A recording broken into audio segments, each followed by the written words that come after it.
The meeting with human resources always started the same way: a polite smile, a closed door, and a folder resting on a terrifyingly empty desk. I was 33 years old, yet I sat there waiting to be told I was a thief again. I had spent 7 years running from a crime I never committed, unaware that while my parents were burning my life down, my grandmother had been quietly sharpening a knife for them the entire time. The rain in Harbor Point always seemed to fall sideways, a relentless, needle-sharp drizzle that worked its way under the collar of even the most expensive raincoat. I stood in the lobby of the Nexus Logistics building, shaking off my umbrella, and felt a rare, fragile sense of belonging. For the first time in 3 years, I was not looking over my shoulder. I was 33 years old, and I was finally boring. Being boring was the goal. I wanted the beige cubicle walls. I wanted the flickering fluorescent light in the hallway. I wanted the predictable Tuesday morning status meetings where we discussed supply chain friction and quarterly projections. After a decade of frantic starts and humiliating stops, I had landed a role as a senior project coordinator at a mid-sized logistics firm that checked every box. The pay was decent, the benefits were robust, and most importantly, the people were kind. My boss, a man named David with a penchant for terrible puns and sweater vests, had stopped me by the coffee machine just yesterday. "You are a lifesaver, Natalie," he had said, pouring sugar into his mug. "That shipping route reconfiguration you managed for the client in Denver? Pure genius. I do not know how we managed without you." I had smiled, feeling that warm, golden glow of competence. It was a sensation I had almost forgotten. I had been at Nexus for 7 weeks.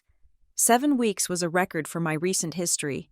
Usually, the trouble started around week 5. Usually, the whispers began before I could even memorize the extension numbers. I swiped my badge at the turnstile, listening to the satisfying beep, and took the elevator up to the 4th floor. I settled into my desk, organized my pens, and opened my email. I was ready to bury myself in spreadsheets for 8 hours. At 10 o'clock, the phone at my desk rang. I picked it up, expecting David asking for a file or the receptionist telling me a courier had arrived. "Natalie Flores." The voice was not David. It was cool, professional, and detached. I recognized it immediately. It was Janet from Human Resources. "Speaking," I said. My stomach gave a small, traitorous lurch. "Could you please come down to my office for a moment?" Janet asked. "Bring your badge. Please, bring your badge." The command hung in the air, heavy and suffocating. It was the corporate code for the end. I felt the blood drain from my face, leaving my skin cold and prickly. I tried to steady my breathing. Maybe it was just a paperwork error. Maybe my direct deposit form had a typo. Maybe I was overreacting because of the past. "Of course," I said, my voice sounding far steadier than I felt. "Is everything all right?" "We just need to clarify a few things," Janet said. "I will see you in 5 minutes." The line went dead. I hung up the phone and looked at my hands. They were trembling. I grabbed my purse, because instinct told me I would not be coming back to this desk, and I walked to the elevator. The ride down felt like a descent into deep water. When the doors opened on the 2nd floor, the air smelled of stale coffee and industrial cleaner. Janet was waiting for me. She was a woman who wore her authority like armor, efficient and unsmiling. She gestured to the chair opposite her desk. The desktop was empty except for a single manila folder. I sat down, keeping my back straight, folding my hands in my lap to hide the shaking. "Natalie," Janet began, opening the folder. She did not look at me. She looked at a sheet of paper inside. "We have had a concerning development regarding your employment here." "I do not understand," I said. "David just gave me a commendation on the Denver project yesterday." Janet looked up then. Her eyes were not angry. They were worse. They were pitying. It was the look you gave a dog you were about to put down. "We received a call this morning on our ethics hotline," Janet said. "It was an anonymous tip regarding your conduct at a previous employer." The room seemed to tilt. The walls closed in. I knew the script. I could have recited her next lines along with her. "Someone called to say I was bad at my job?" I asked. trying to feign confusion. No, Janet said. They allege that you were terminated from your last position for theft, specifically, the theft of petty cash. There it was, the accusation. It was always theft, and it was always petty cash. It was never grand larceny or corporate espionage. It was always small, dirty, humiliating amounts of money, $200 here, $500 there, just enough to be believable, just enough to make me look desperate and low. That is a lie, I said firmly. I can provide you with references. I can show you my separation letter. My last position ended due to a reduction in force. There was no theft. We checked your references, Natalie, Janet said. They were standard. They confirmed dates of employment and titles. They did not comment on eligibility for rehire. That is standard policy. Exactly, I said. So you have no proof. The caller was very specific, Janet said, looking back down at the paper. They mentioned that you have a habit of volunteering to manage the office collection funds. Birthday pools, holiday parties. They said you skim from the top. They mentioned a specific incident involving a missing cash drawer at a previous logistics firm. The air left my lungs. A cash drawer. I have never touched a cash drawer in my life, I said. My voice was rising, losing its composure. I am a project coordinator. I work with digital spreadsheets. I do not handle physical currency. This is malicious. Who called? I have a right to know. It was an anonymous tip, Janet repeated. But given the nature of our business, Natalie, we deal with high-value inventory. Integrity is our currency. When we receive an allegation this specific, we have a duty to investigate. So investigate, I said. Audit my work. Check my bank accounts. I have nothing to hide. We will review everything, Janet said. She closed the folder. But until the review is complete, we cannot have you in the building. We are placing you on administrative leave. Effective immediately. You are firing me, I said flatly. It is paid leave, Janet corrected. Pending the outcome of the investigation. We will need your badge. I stared at her. I saw the wall behind her eyes. She had already decided. To her, I was a liability.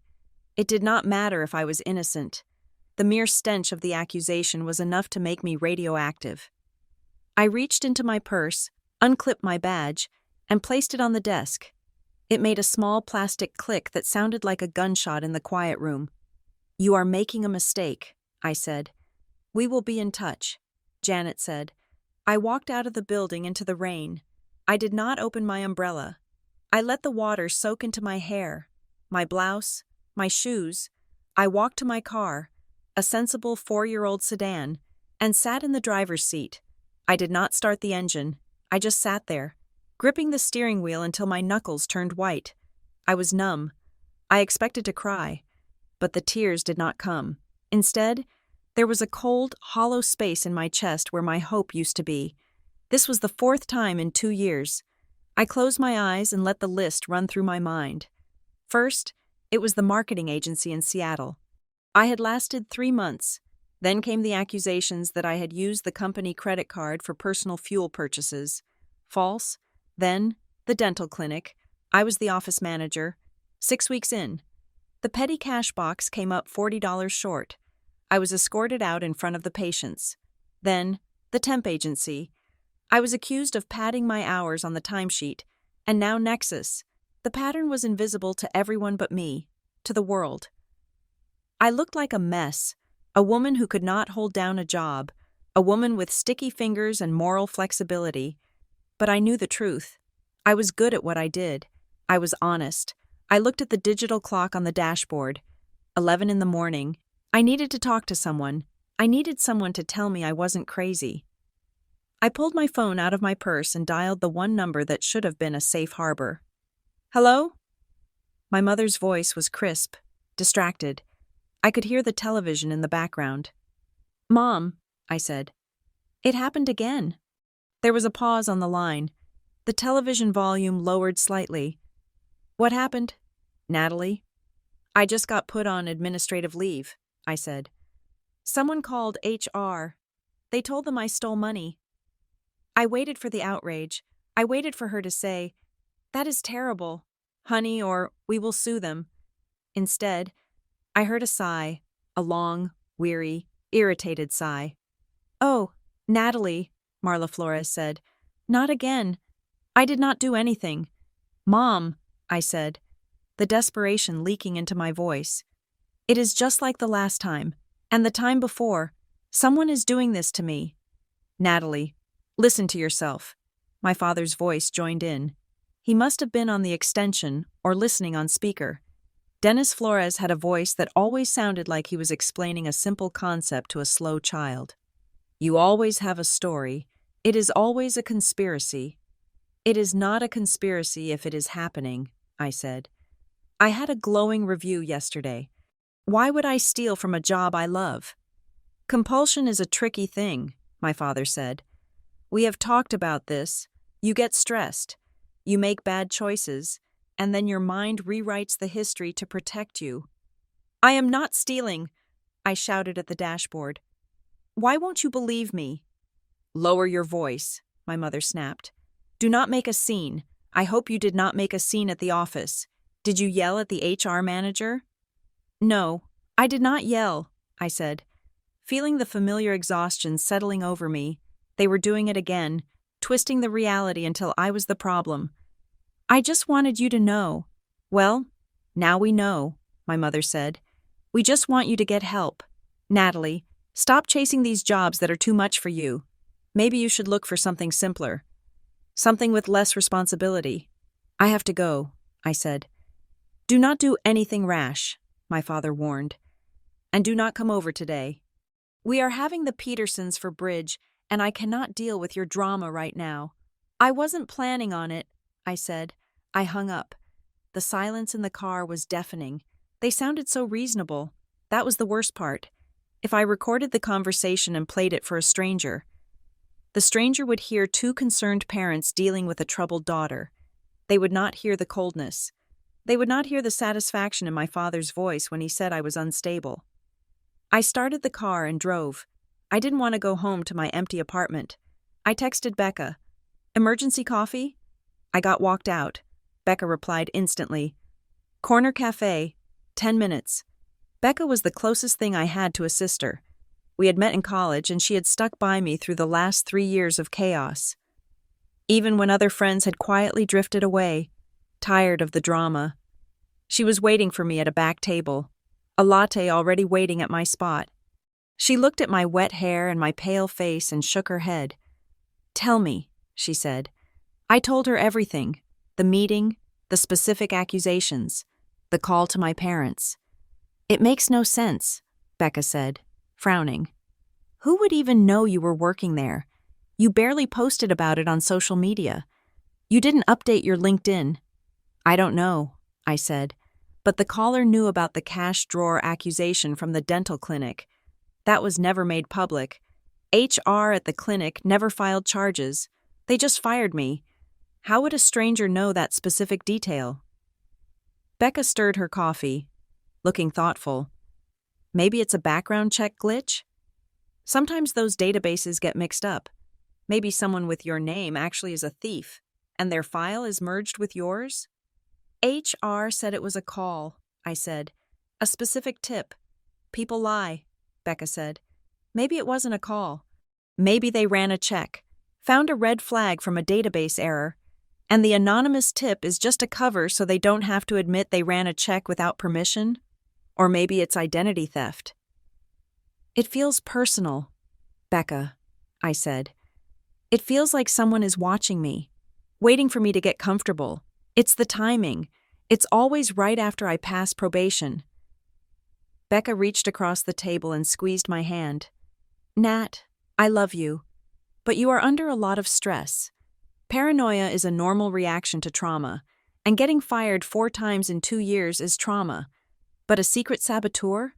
Who has that kind of time? Who hates you that much?" I looked into her kind, worried eyes. She wanted to believe the world was rational. She wanted to believe that bad things happened because of glitches and errors, not malice. "I don't know," I whispered. "Take the day," Becca said. "Go home. Take a hot bath. Do not look for jobs today. Just breathe. We will figure this out. I nodded, but I knew I wasn't going to go home. There was one other person I needed to see. One person who never told me to calm down. I left Becca and drove out of the city, heading north toward the hills. The rain began to let up, replaced by a thick gray fog that clung to the pine trees. I drove for 45 minutes until I reached the wrought iron gates of the Willows. It was a retirement community, but it looked more like a resort. My grandmother, Eleanor, had moved here 5 years ago, shortly after my grandfather died. She had sold the big house, liquidated the assets, and retreated into what everyone assumed was a quiet, senile twilight. But Eleanor was not senile. She was terrifyingly sharp. I found her in her bungalow, sitting in a wingback chair by the window, reading a biography of Catherine the Great. She didn't look up when I entered. She just turned the page. "You are here early," she said. "You usually come on Sundays." "I am not working today," I said, closing the door behind me. The room smelled of lavender and old paper. It was a clean, orderly smell. Eleanor closed her book and placed it on the side table. She turned to look at me. Her eyes were dark, like mine, and they missed nothing. She scanned my face, my posture, the way I was holding my purse like a shield. "You lost the job," she stated. It wasn't a question. "Yes," I said.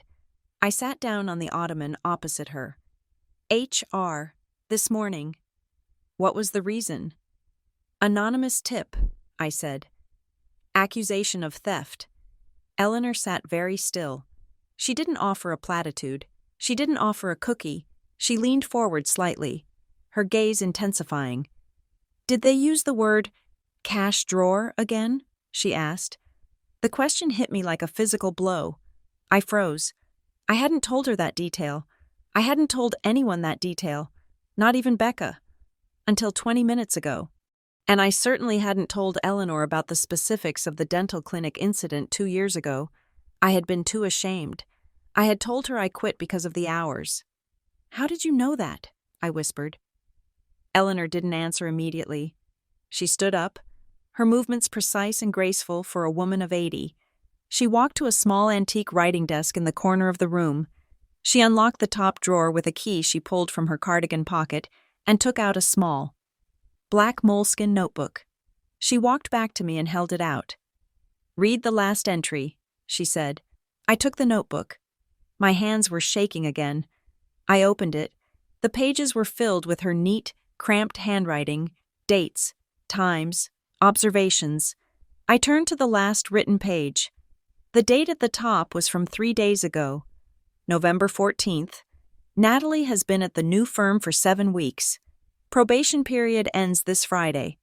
If the pattern holds, the call will be made between Monday and Wednesday next week. The narrative will likely shift back to petty cash to undermine her reliability in a logistics role. Watch for cash drawer or skimming terminology." I read it twice, then I read it a third time. I flipped back a few pages. March 12th, the dental clinic, week 6. The accusation will need to be physical theft to counteract her access to drugs. They will not accuse her of stealing pills. That prompts a police report.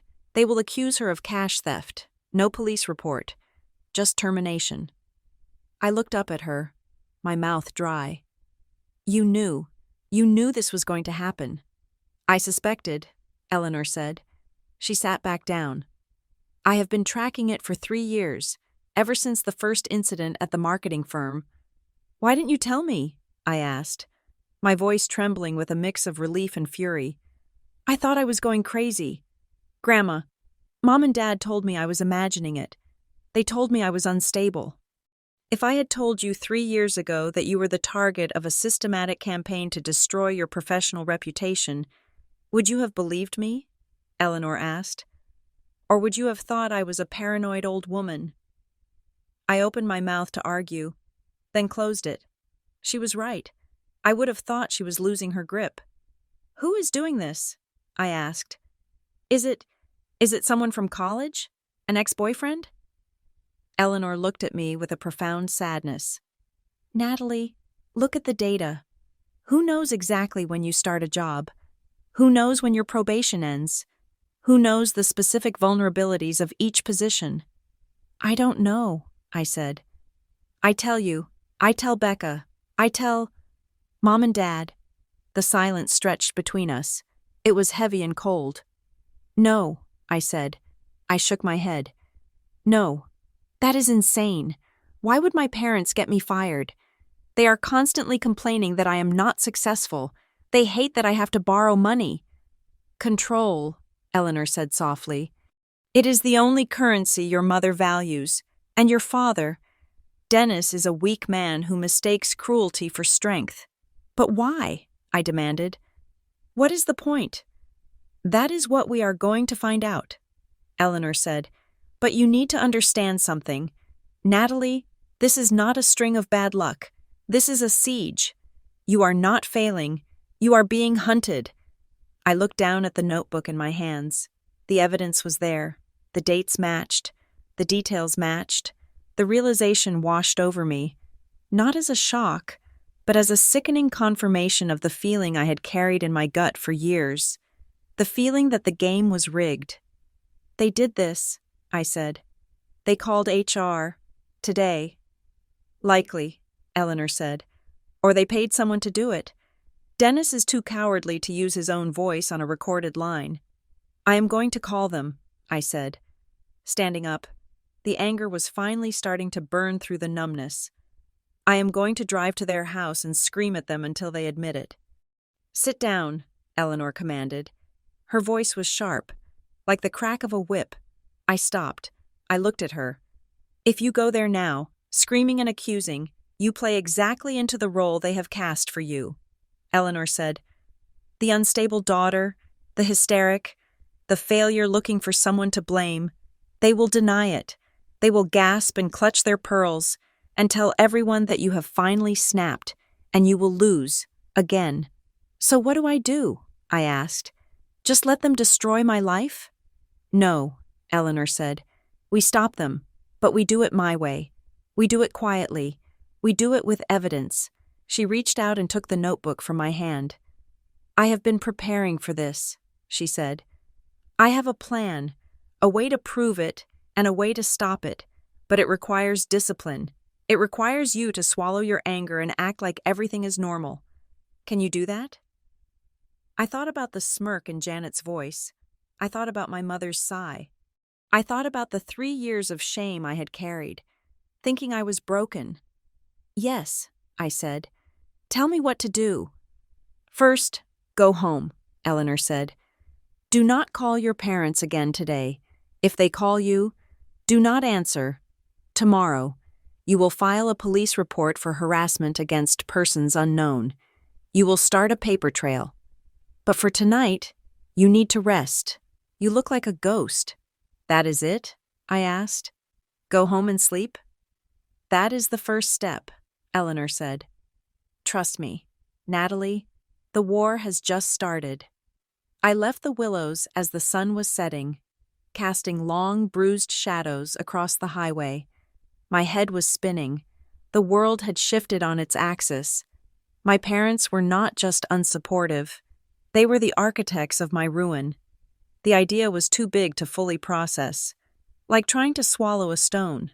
I drove back to the city, the lights of Harbor Point twinkling in the distance. They looked different now. They didn't look like promise. They looked like eyes. I pulled into the parking garage of my apartment building. I lived on the 3rd floor of a decent, if slightly worn, complex. I took the stairs. My keys clutched in my hand. When I reached my door, I stopped. I always double-locked my door. It was a habit born of anxiety. Top lock, bottom handle. The door was unlatched.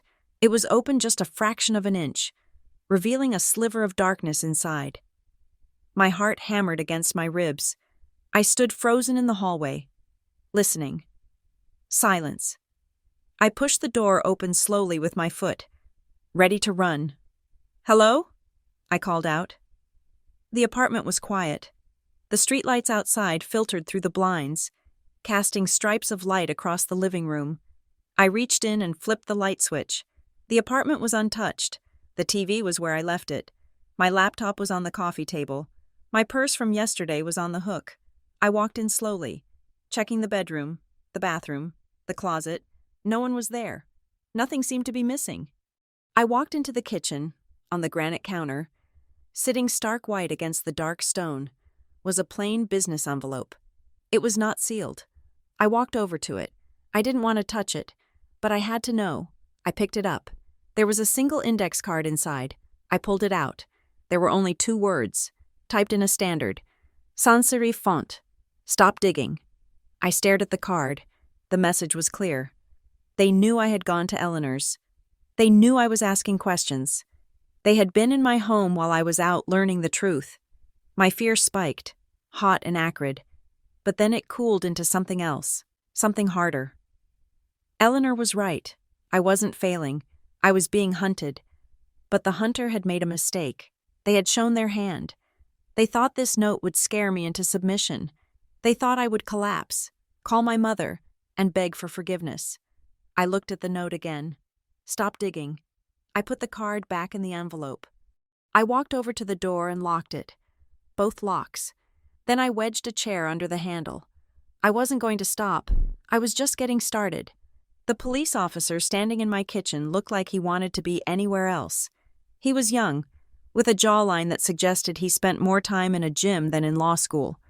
And he held the white envelope by the corner with a pair of tweezers that looked comically small in his hand. So nothing was taken, he said. It was a statement, not a question. No, I said.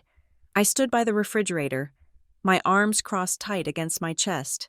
Nothing was taken. They left that. And you have no cameras in the apartment? No.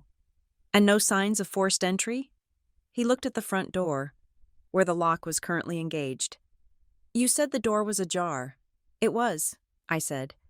I know I locked it. I am very careful about locking it. The officer sighed. He dropped the envelope into a plastic evidence bag and sealed it. The sound of the plastic zipping shut was sharp and final. Look, Ms. Flores, he said, I will file the report, but realistically, without a suspect, without a break-in, and with no property missing. This is harassment at best. It is likely a prank, maybe an ex-boyfriend, a neighbor you had a dispute with. It was not a prank, I said. It was a warning. Right, he said. He did not believe me. To him. I was just another paranoid woman in a mid-range apartment complex imagining enemies. We will let you know if anything comes up, but my advice? Change your locks, get a Ring camera. When he left, the apartment felt colder than before. I did not change the locks immediately because it was 11 at night, but I did not sleep. I sat in the living room with the lights on, staring at the empty spot on the counter where the envelope had been. Stop digging. The words echoed in my head. They were meant to terrify me. They were meant to make me feel small and exposed, to remind me that my walls were not thick enough to keep them out. And they had worked. Partially. I was terrified, but beneath the fear, there was a layer of humiliation that burned hot. I was 33 years old. I was a professional. And yet, I was being managed like an unruly child, disciplined by invisible hands. I realized then that fear was a mechanism of redirection. It was designed to make me turn back, to make me choose the path of least resistance. If I stopped digging, the fear would stop. If I accepted the narrative that I was unlucky and unstable, the pressure would lift. I stood up and walked to the window. I looked out at the streetlights of Harbor Point. No, I said aloud to the empty room, I would not be redirected. The next morning, I drove to the Willows. The sky was a bruised purple, threatening more rain. Eleanor was waiting for me on the porch of her bungalow, wrapped in a thick wool cardigan. She saw the dark circles under my eyes and the set of my jaw, and she nodded once. Inside, the house was a sanctuary of order. We sat at her small kitchen table. I told her about the police, the officer's dismissal, and the note. He called it a prank, I said bitterly. To him, it is, Eleanor said. She poured tea from a porcelain pot. He sees the world in crimes of property and violence. He does not understand crimes of reputation.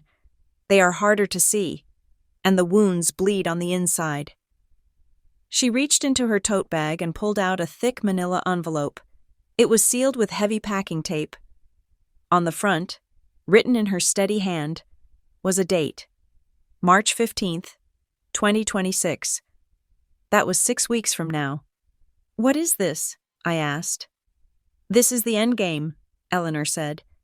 "But you cannot open it yet. That is the first rule of this engagement. Natalie, we do not fire until we have a target." "I know the target," I said. "It is Mom and Dad." "You suspect," Eleanor corrected. "You have intuition. You have a pattern. But you do not have proof that would stand up in a court of law, or more importantly, in the court of family opinion.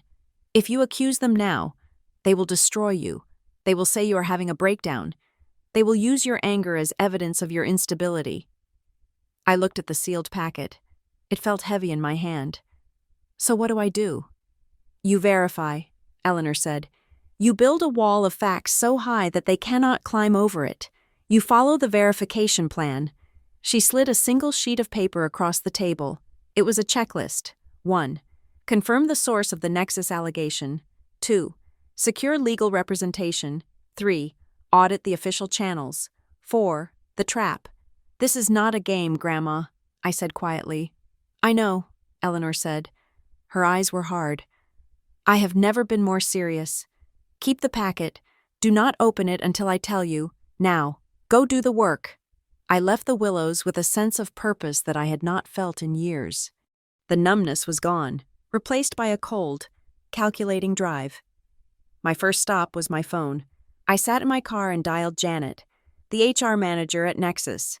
It had been 24 hours since she had taken my badge. Nexus Logistics, Human Resources. "Janet, this is Natalie Flores," I said. My voice was steady. I had rehearsed this. "I am calling to formally request the details of the allegation made against me."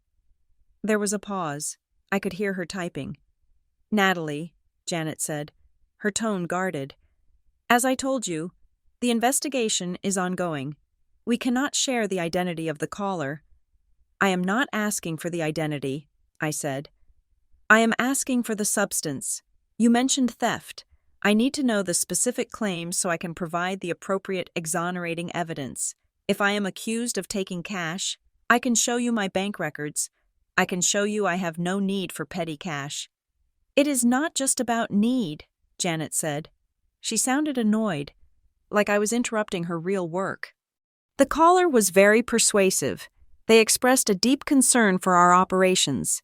They said they were, and I quote, "protecting the company from repeat behavior." I froze. Protecting the company from repeat behavior. It was a moral phrasing. A thief does not warn a company. A rival does not talk about protection. That was the language of a parent disciplining a child. That was the language of my father. "Did they say anything else?" I asked, pressing the phone to my ear. "Did they use the word unstable?" "I cannot discuss this further," Janet said. "We will contact you when the review is complete." The line went dead. I wrote the phrase down in a notebook I had bought that morning. Protecting the company from repeat behavior. It was a breadcrumb. My next step was the law. I had found Leah Benton through a frantic Google search for employment attorney's defamation. She had a small office in a brick building downtown, sandwiched between a bakery and a chiropractor. Leah was nothing like the lawyers on television. She was in her late 40s, wearing a comfortable sweater and reading glasses that hung from a chain. Her office was messy, stacked with files. But when she looked at me, her gaze was laser-focused. "Tell me the story," she said, "and do not leave out the parts that make you look bad. I need to know the vulnerabilities." I told her everything, the 4 jobs, the cash drawer accusations, the note in my apartment, the conversation with Janet. When I finished, Leah leaned back in her chair and tapped a pen against her chin. "It is a classic whisper campaign," she said, "and it is incredibly difficult to prove. Defamation requires publication to a third party.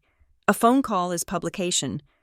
But if the caller is anonymous and the employer protects their identity, we are fighting a ghost. I know who it is, I said.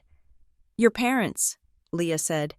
You mentioned that, but knowing and proving are two different things. And judges do not like family disputes. They tend to view them as domestic squabbles, not tortious interference. So I have no case? I did not say that, Leah said. I said it is difficult. We need a measured approach. If we go in guns blazing, filing suits against your parents, you look like the problem. We need to force the evidence into the light. She opened a fresh legal pad. First, she said, we preserve everything, every email, every voicemail, every text message from your parents. Second, we formally request your personnel files from every employer who terminated you. They will redact the names, but we might get the notes. They won't give them to me, I said. I have tried. They won't give them to you. Leah smiled. They will be much more likely to give them to me. A letter from an attorney on letterhead changes the calculus. It signals that keeping the secret is now more expensive than releasing the file. She wrote something down.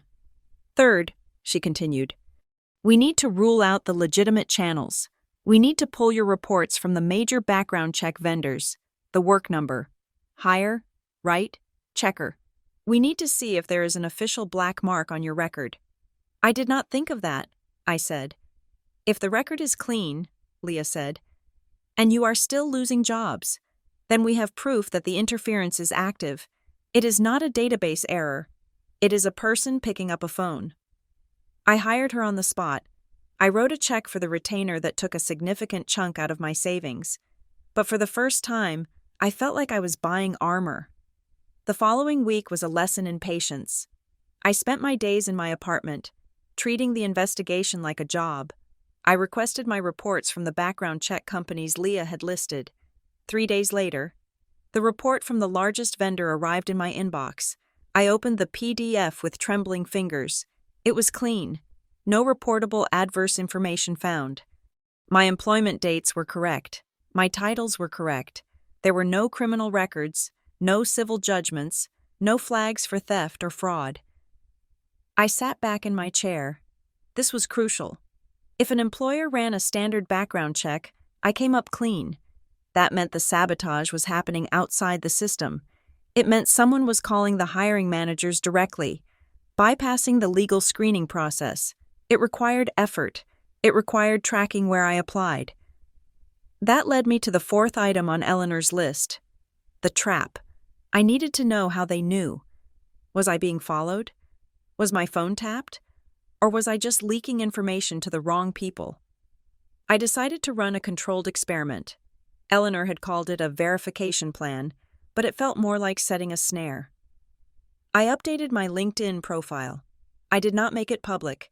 I changed the settings so that only my connections could see the updates. Then, I created 3 versions of my resume. Version A was for a fictional position at a logistics company called Harbor Freight Transit. In this version, I listed a specific, slightly altered start date from my previous job at the dental clinic. I moved it back by 2 weeks. Version B was for a generic project manager role at a tech startup. In this version, I changed my middle initial from M to R. Version C was for a coordination role at a nonprofit. In this version, I listed a fake reference, a Mr. Henderson with a burner phone number I controlled. I needed to distribute these versions carefully. The outline Eleanor gave me was specific. Identify the leaks. I called my mother on a Tuesday morning. Hi, Mom, I said, trying to keep my voice casual. Natalie, she said, we haven't heard from you since the incident. I know, I said. I have been focusing on getting back on my feet. I actually have a lead, a company called Harbor Freight Transit. It looks really promising. Oh. Her voice perked up, but there was that familiar edge of skepticism. Logistics again? Do you think that is wise, given what happened? I think it is a good fit, I said. I sent them my resume this morning. I did not send the resume to anyone. Harbor Freight Transit did not exist. But if my mother was the leak, And if she was reckless, she might try to find a contact there, or she might mention it to my father. For version B, I met with an old college friend, Sarah, who still ran in the same social circles as my parents. I did not think Sarah was malicious, but she was a gossip. I told her about the tech startup over lunch. I gave her the physical copy of the resume with the wrong middle initial, asking for her feedback. "You should definitely apply," Sarah said. "I will keep my fingers crossed." For version C, the one with the burner phone number, I applied to a real job posting online, a blind ad for an office manager position. I told no one. Then, I waited. 2 days passed. The silence was agonizing. I jumped every time my phone buzzed. On Thursday, I got a call. It was from a number I didn't recognize. "Ms. Flores?" "Yes," I said. "This is Mark from Apex Solutions. We received your application for the project manager role." That was the job I had told Sarah about, the one with the R middle initial. "Oh, yes," I said. "Thank you for calling." "We are impressed with your background," Mark said. "We would like to set up a phone interview. Do you have time now?" "Absolutely," I said. The interview went well. Mark seemed genuinely interested. He asked about my experience with software implementation, my management style, my availability. I felt a flicker of hope. Maybe Sarah hadn't said anything. Maybe the leak wasn't social. "Everything sounds great. Natalie," Mark said, "I just have one final standard question we ask all candidates." "Go ahead," I said. "Have you ever been investigated for internal losses?" The world stopped. It was not a standard question. "Have you been convicted of a felony?" is a standard question. "Have you been fired?" is a standard question.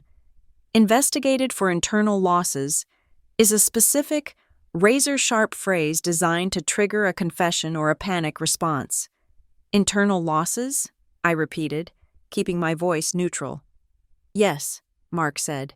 "Shortages, inventory discrepancies, cash handling issues?" "No," I said.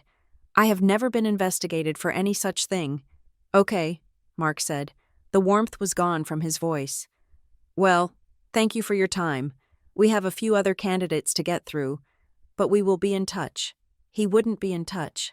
I knew that tone. I hung up and stared at the phone. He had asked about internal losses. That meant someone had reached him. Someone knew I had applied to Apex. Sarah. I didn't think Sarah was the saboteur, but Sarah talked to her mother. And Sarah's mother played bridge with my parents. The information chain was efficient. It took less than 48 hours for a casual lunch conversation to turn into a poisoned interview. I noted the exact phrasing in my notebook. "Have you ever been investigated for internal losses?" It was time to talk to my parents, not to accuse them, but to set the boundary Leah had advised. I drove to their house on a Sunday. It was a large, imposing colonial in the wealthy part of Harbor Point. The lawn was manicured to within an inch of its life. My father answered the door.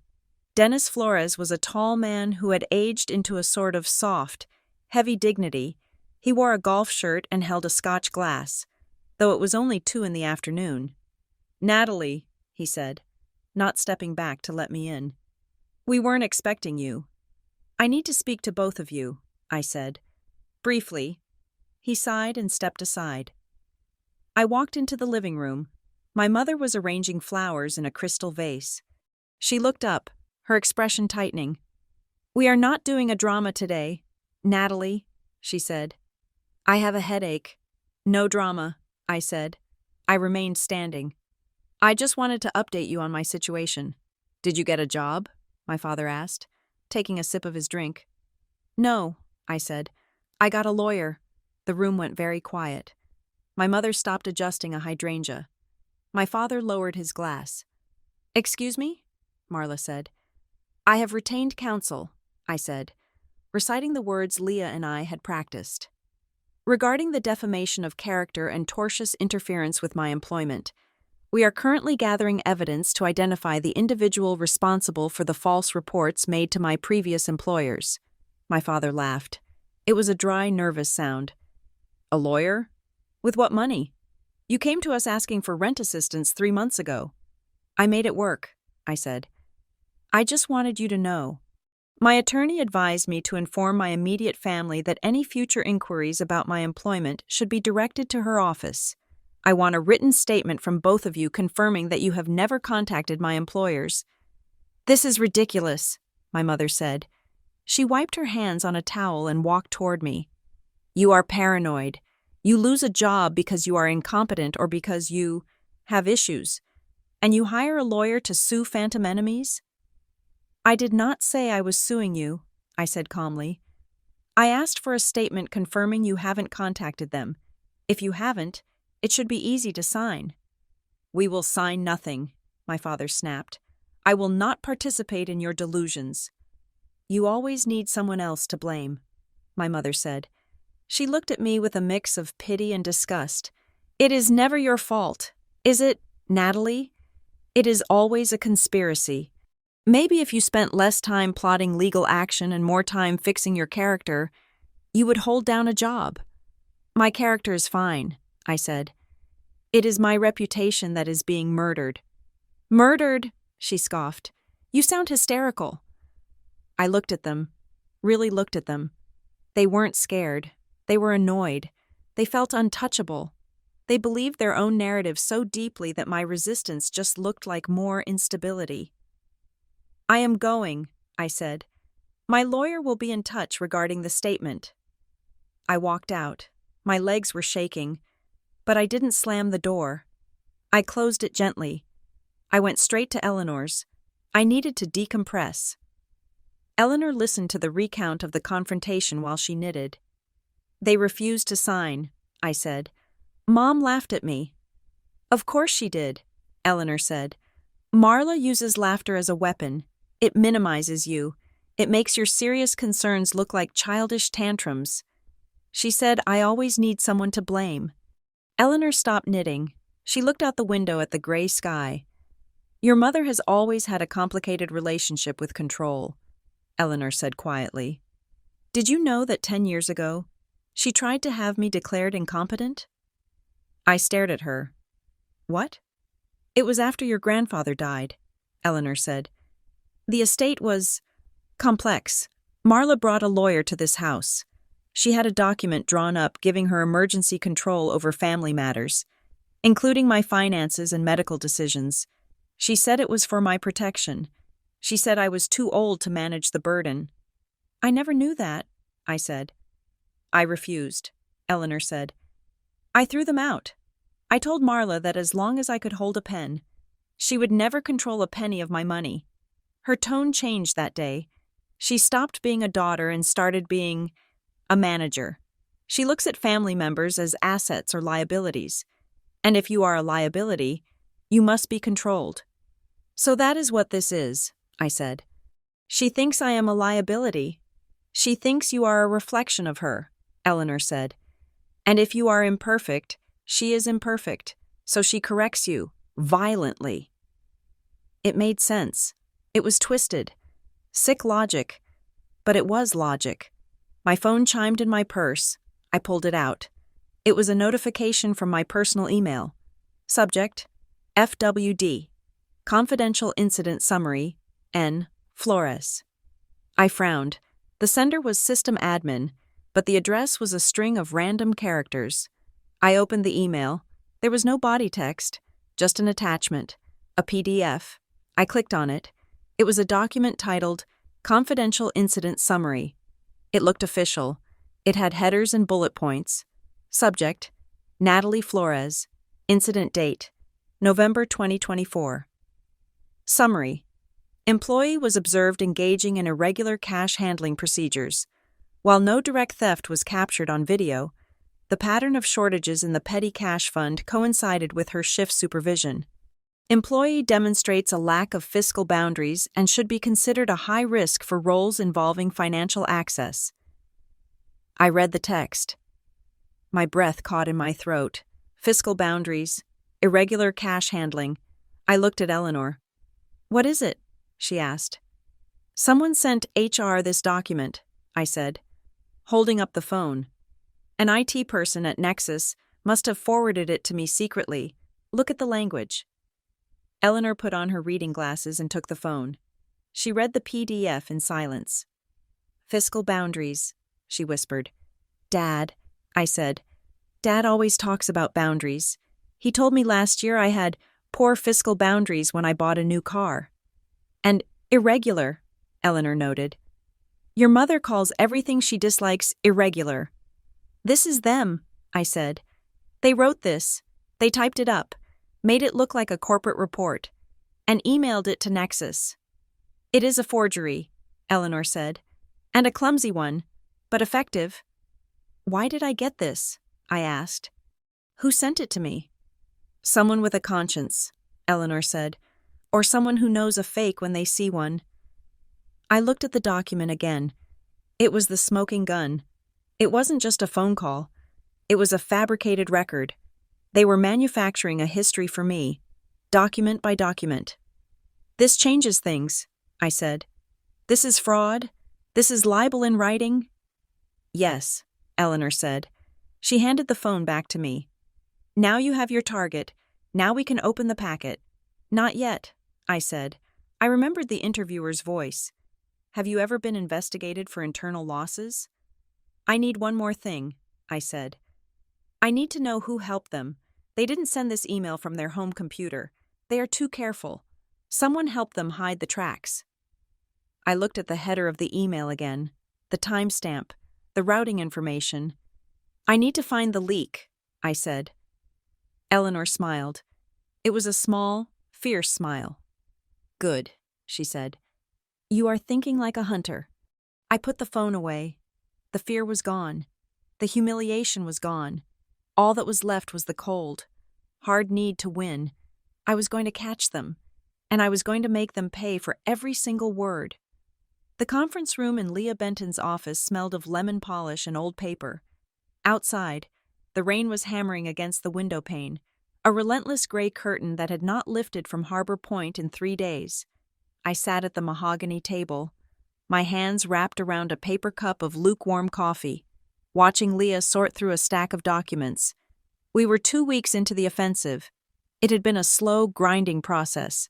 Leah had sent formal requests to every employer who had fired me in the last 5 years, citing the local labor codes that required companies to provide personnel files upon request. Most had stalled. Some had refused, claiming the records were internal property. But Leah was persistent. She had threatened subpoenas. She had quoted statutes. And finally, the walls had started to crack. We got 3 responses, Leah said, sliding a folder across the table. 2 are useless. Standard corporate stonewalling. They provided dates of employment and a generic termination code for violation of policy with no details attached. They are terrified of liability, so they say nothing. And the 3rd? I asked. The 3rd is from the dental clinic, Leah said. The HR coordinator there, a woman named Janice, apparently has a conscience, or maybe she just liked you. She sent the file, but she also included a separate, unofficial email to me. Leah picked up a sheet of paper and adjusted her glasses. She writes, "Please tell Ms. Flores that I fought for her. I did not believe the allegations. However, the owner received repeated calls from an organization identifying itself as a credentialed loss prevention agency. They insisted that Ms. Flores was known for taking small amounts that add up. They used that specific phrase 3 times. They claimed to have a database of her prior infractions. The owner got spooked. I am sorry." Small amounts that add up, I repeated. The words tasted like ash. It was a phrase my father used constantly. He used it about calories. He used it about time. You are wasting small amounts of time. Natalie, but they add up to a wasted life. It confirms the pattern, Leah said. They are not just calling as concerned parents. They are posing as an agency. That elevates this from interference to fraud. Did she give the name of the agency? She did, Leah said. The Workforce Integrity Hotline. I pulled out my laptop. I typed the name into the search bar. A website popped up immediately. It looked professional, if slightly generic. There was a stock photo of a diverse group of people looking serious in a boardroom. The logo was a blue shield. The tagline read, "Protecting your business from internal erosion." "It looks real," I said. "Click on the About Us page." Leah directed. I clicked. The text was vague corporate jargon about sharing resources and community-based verification. There were no names of board members, no photos of leadership, just a mission statement about the moral imperative of honesty. "Now check the contact page," Leah said. I scrolled down. Headquarters, 1400 Market Street, Suite 302, Harbor Point. "Market Street," I said. "That is right downtown. That is an expensive address." "Is it?" Leah asked. Her voice was dry. "I looked it up on the county property records this morning. 1400 Market Street is a strip mall." I looked at her. "Suite 302 is a mailbox rental store," Leah said. "It is a Dropbox. Natalie, the Workforce Integrity Hotline does not exist. It is a shell, a ghost entity created solely to destroy you." I stared at the screen. The Blue Shield logo seemed to mock me. Someone had built this. Someone had paid for the domain, built the website, rented the mailbox, and set up a phone line. The level of premeditation made my stomach turn. This wasn't a sudden fit of rage. This was architecture. "We can trace the registration," Leah said, "but it will take time. They likely used a registered agent to hide the ownership. In the meantime, we have enough to move to the next step." "The trap," I said. "The trap." Leah agreed, but before I could set the trap, I had to survive.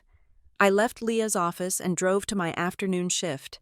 I wasn't working in logistics anymore. I wasn't working in an office. I was driving for a food delivery app, a job that required no background check, no references, and no human interaction. It was humbling. I spent my days ferrying burrito bowls and iced coffees to office buildings where I used to work. I wore a baseball cap low over my eyes, terrified I would run into someone I knew. I watched my bank account dwindle. I canceled my streaming services. I switched to generic groceries. I put a towel under my door at night to save on heating. I was living the life my parents claimed I deserved. A life of struggle, a life of instability. But there was a difference this time. I wasn't spiraling. I wasn't drinking a bottle of wine a night to numb the shame. I was saving every receipt. I was documenting every mile. I was treating my poverty not as a failure, but as an undercover operation. I was a spy in my own life. That weekend, I went to the Willows. Eleanor was waiting. She had the sealed packet on the table. The date on the front, March 15th, 2026, was still weeks away. But the parameters had changed. We had the name of the shell company. We had the verification. "Open it," Eleanor said. I picked up the heavy envelope. I tore the tape. Inside, there were no legal documents. There were letters, 6 of them. Each one was in a standard white envelope, addressed to Eleanor. From Eleanor? They were postmarked. "Poor man's copyright," Eleanor said. "It is admissible in court to prove a timeline of knowledge." I picked up the first one. The postmark was from 4 years ago. "Open it," she said. I slit the top. Inside was a single sheet of lined paper. October 12th, 2022. Natalie was terminated from the marketing firm today. Marla called me yesterday to say she was handling the situation because Natalie was getting too big for her britches. Marla mentioned she had found a way to ensure Natalie returned home. Watch for accusations of credit card misuse. I opened the next one, 2 years ago, August 4th, 2024. The dental clinic job. Dennis is worried Natalie is becoming financially independent. He told me at dinner that independence without wisdom is just a longer rope to hang yourself. He said he made a call to correct the record. He used the phrase cash drawer 3 times. I read them all. It was a history of my pain, written in my grandmother's shaky but determined script. She had watched it all happen. She had known. "Why didn't you stop them?" I asked, my voice thick. "You knew they were doing it." "I knew they were doing something," Eleanor corrected. "I had suspicions. I had Marla's boasts and Dennis's sermons, but I had no proof. If I had come to you then, You would have confronted them. They would have denied it, and they would have cut me off. I needed to wait until they got sloppy. I needed to wait until you were ready to fight. She reached into the bottom of the large envelope and pulled out 2 more items. One was a digital voice recorder. The other was a photocopy of a letter. "Read this," Eleanor said. "I wrote this to your father 5 years ago. After the very first time you lost a job under strange circumstances, I took the paper. It was a copy of a handwritten letter from Eleanor to Dennis. Dennis, I am warning you. I hear how you speak about your daughter. You call her a thief to her face. If you are saying these things to others, you are not disciplining her. You are stealing her future. Stop tarnishing Natalie's name to soothe your own anxiety." Stapled to the back was a typed response. It was on my father's personal stationery. "Mother, you misunderstand the duty of a parent. We do not tarnish. We reveal. Natalie has a sickness. She has a compulsion toward ease. She takes shortcuts. If we allow her to succeed based on a false presentation of her character, we are enabling her eventual destruction. I am not hurting her. I am saving her from being enabled. We are simply ensuring that her employers know the risk they are taking. It is a moral correction. One day, she will thank us." I stared at the words. Moral correction. "He believes it," I whispered. "He actually believes he is the hero." "That is what makes him dangerous," Eleanor said. "He is not doing this out of malice, Natalie. He is doing it out of righteousness. He thinks he is God's instrument. He thinks that by starving you, he is saving you." The realization hit me harder than the anger. Anger I could handle. Anger was hot and fast. This was cold. This was deep. My entire life. My childhood memories of strict rules and lectures about honesty. It wasn't just parenting. It was a pathology. They viewed me as a flawed object that needed to be broken to be fixed. "They will never stop," I said, "because they think they are right." "Exactly," Eleanor said, "which is why we cannot reason with them. We have to break them. We have to make the cost of their correction higher than the satisfaction it brings." She pointed to the voice recorder. "It is time," she said. Monday morning. I sat in my car in the parking lot of a grocery store, clutching a burner phone I had bought with cash. I had set up the voicemail on the burner phone the night before. I had recorded a professional greeting. "Thank you for calling Redstone Supply. Our offices are currently closed. Please leave a message." I took a deep breath and dialed my mother. "Hello? Hi, Mom?" I said. I injected a note of breathless excitement into my voice. I channeled the Natalie of 3 years ago, the hopeful, naive Natalie. "Natalie," Marla said, "we were just talking about you. Are you still driving that food truck?" "It is a delivery service." "Mom," I said. "And no, that is why I'm calling. I think I finally caught a break." "Oh?" The skepticism was instant. "Yes," I said. "I ran into an old friend from college. He is a regional manager for a company called Redstone Supply. They are opening a new distribution center in Harbor Point. He basically offered me the operations manager job on the spot. It pays $20,000 more than Nexus." "Operations manager," Marla said. "That sounds like a lot of responsibility. Do you think you are ready for that, given recent events?" "I think I am," I said. "I haven't accepted yet. They are doing the background check tomorrow. But my friend said it is just a formality. He said I am a lock." "Who is this friend?" Marla asked sharply. "His name is Greg," I lied. "Greg Miller? And the company is Redstone Supply?" "Yes," I said. "I am just so relieved. Mom, I feel like I can finally breathe." "Well," Marla said, "do not count your chickens, Natalie. You know how these things go with you." "I know," I said, "but I have a good feeling. Anyway, I have to go. I just wanted to share the good news." "Goodbye, Natalie," she said. I hung up. Then, I called Leah. "The bait is in the water," I said. "Now we wait," Leah said. "Remember, do not answer the burner. Let it go to voicemail. We need the recording." I went home. I paced my apartment. I cleaned the kitchen 3 times. I checked the burner phone every 5 minutes. 24 hours passed. Nothing. 36 hours. I started to panic. Maybe they knew. Maybe they had sensed the trap. Maybe they were done with me. Then, at 46 hours, the burner phone buzzed. I froze. I stared at the screen. The number was blocked. No caller ID. I let it ring. 1, 2, 3, 4. The voicemail picked up. I waited 2 minutes. Then, I dialed into the voicemail to listen. There was a message. I pressed play. Leah was on the other line, listening with me on a 3-way call. The voice that spoke was female. It was smooth, professional, and completely unrecognizable. It did not sound like my mother. "Good morning. I am calling regarding a candidate you are considering for the operations manager role. Ms. Natalie Flores. I am a former colleague of hers. I wish to remain anonymous for fear of retribution, but I felt a moral obligation to reach out." The voice paused. "Ms. Flores is a talented woman. She can be charming, but she steals when she is stressed. At her last position, there were significant irregularities in the petty cash drawer. She has a history of financial instability that she conceals very well. I would urge you to look deeper into her background before handing her the keys to your inventory. We are just trying to protect the community from repeat behavior." Then, the voice added something else, something unscripted. "She even took money from her own grandmother's purse when she was 12. It is a compulsion. Please, be careful." The message ended.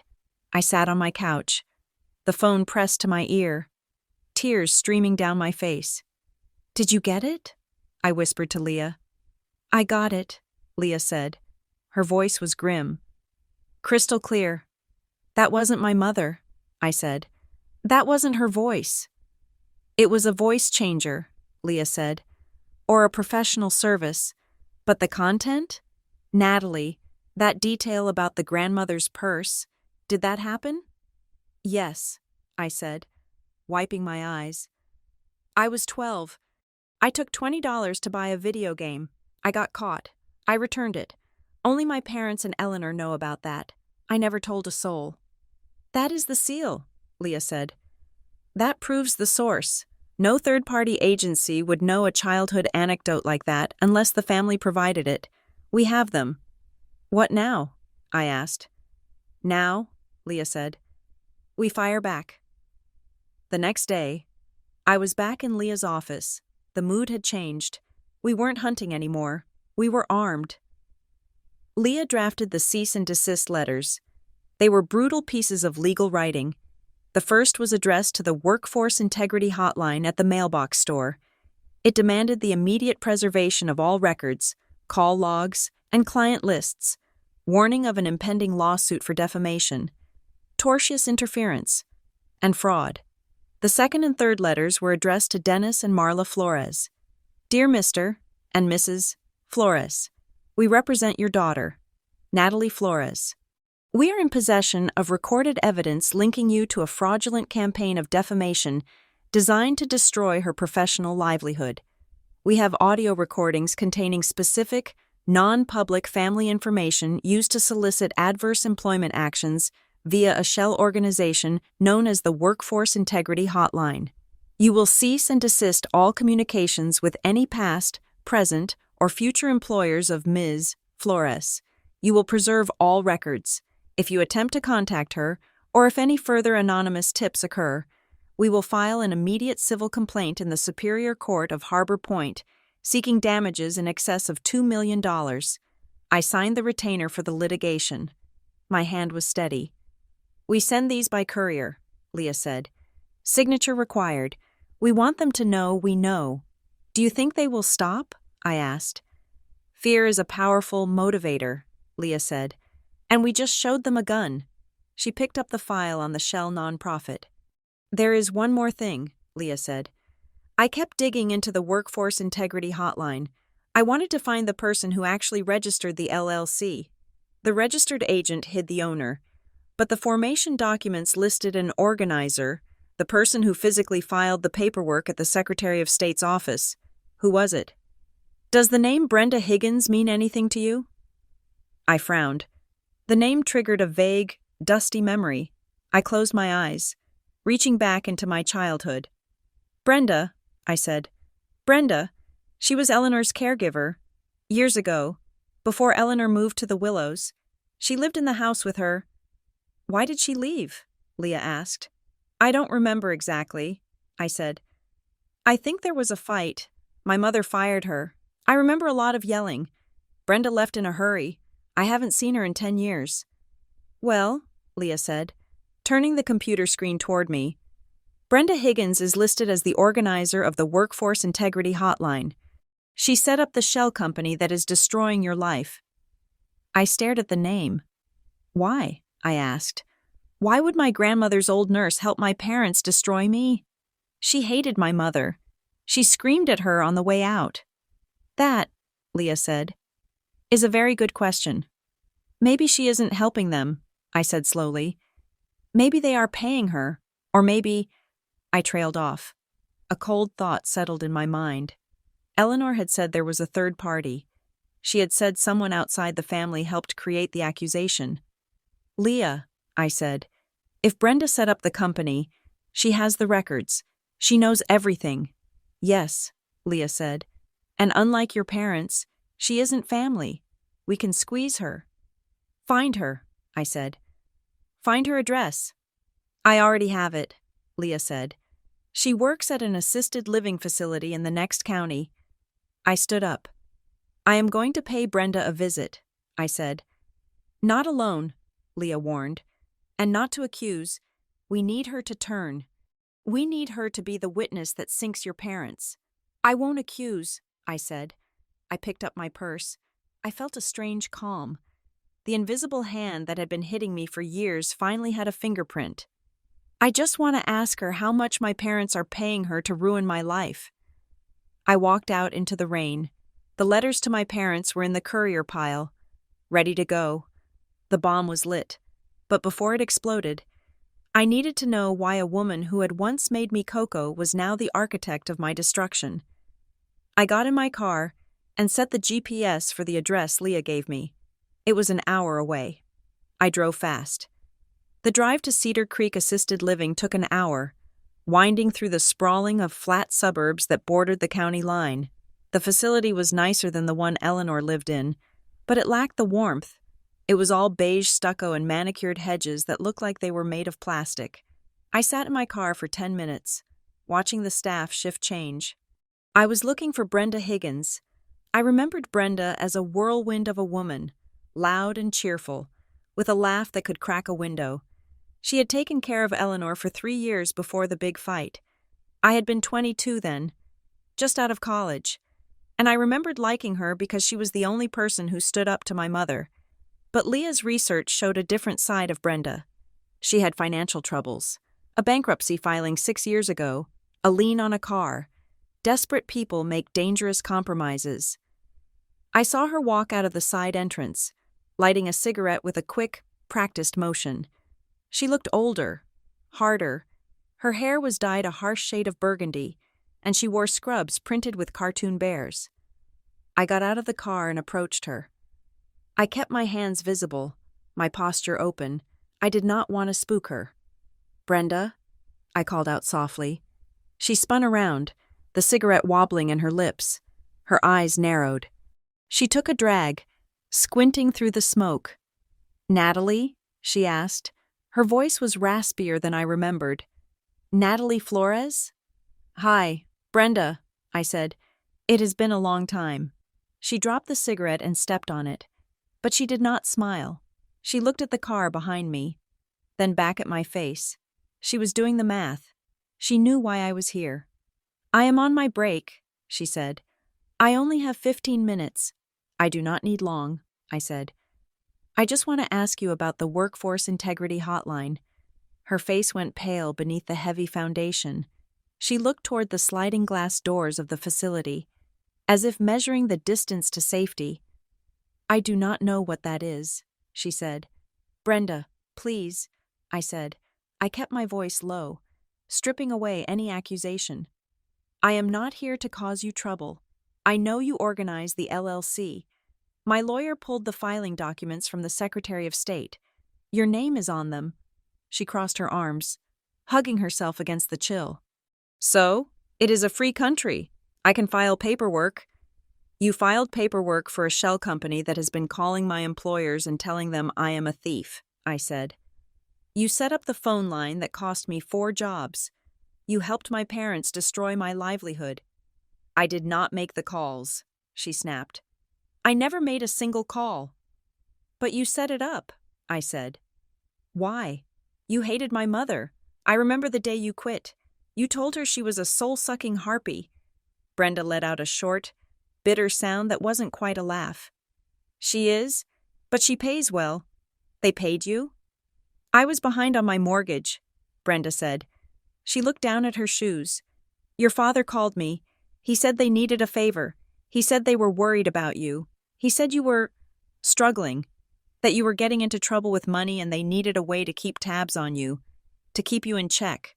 Keep me in check, I repeated. They said it was an intervention, Brenda said. They said if you got these high-pressure jobs, you would crash and burn.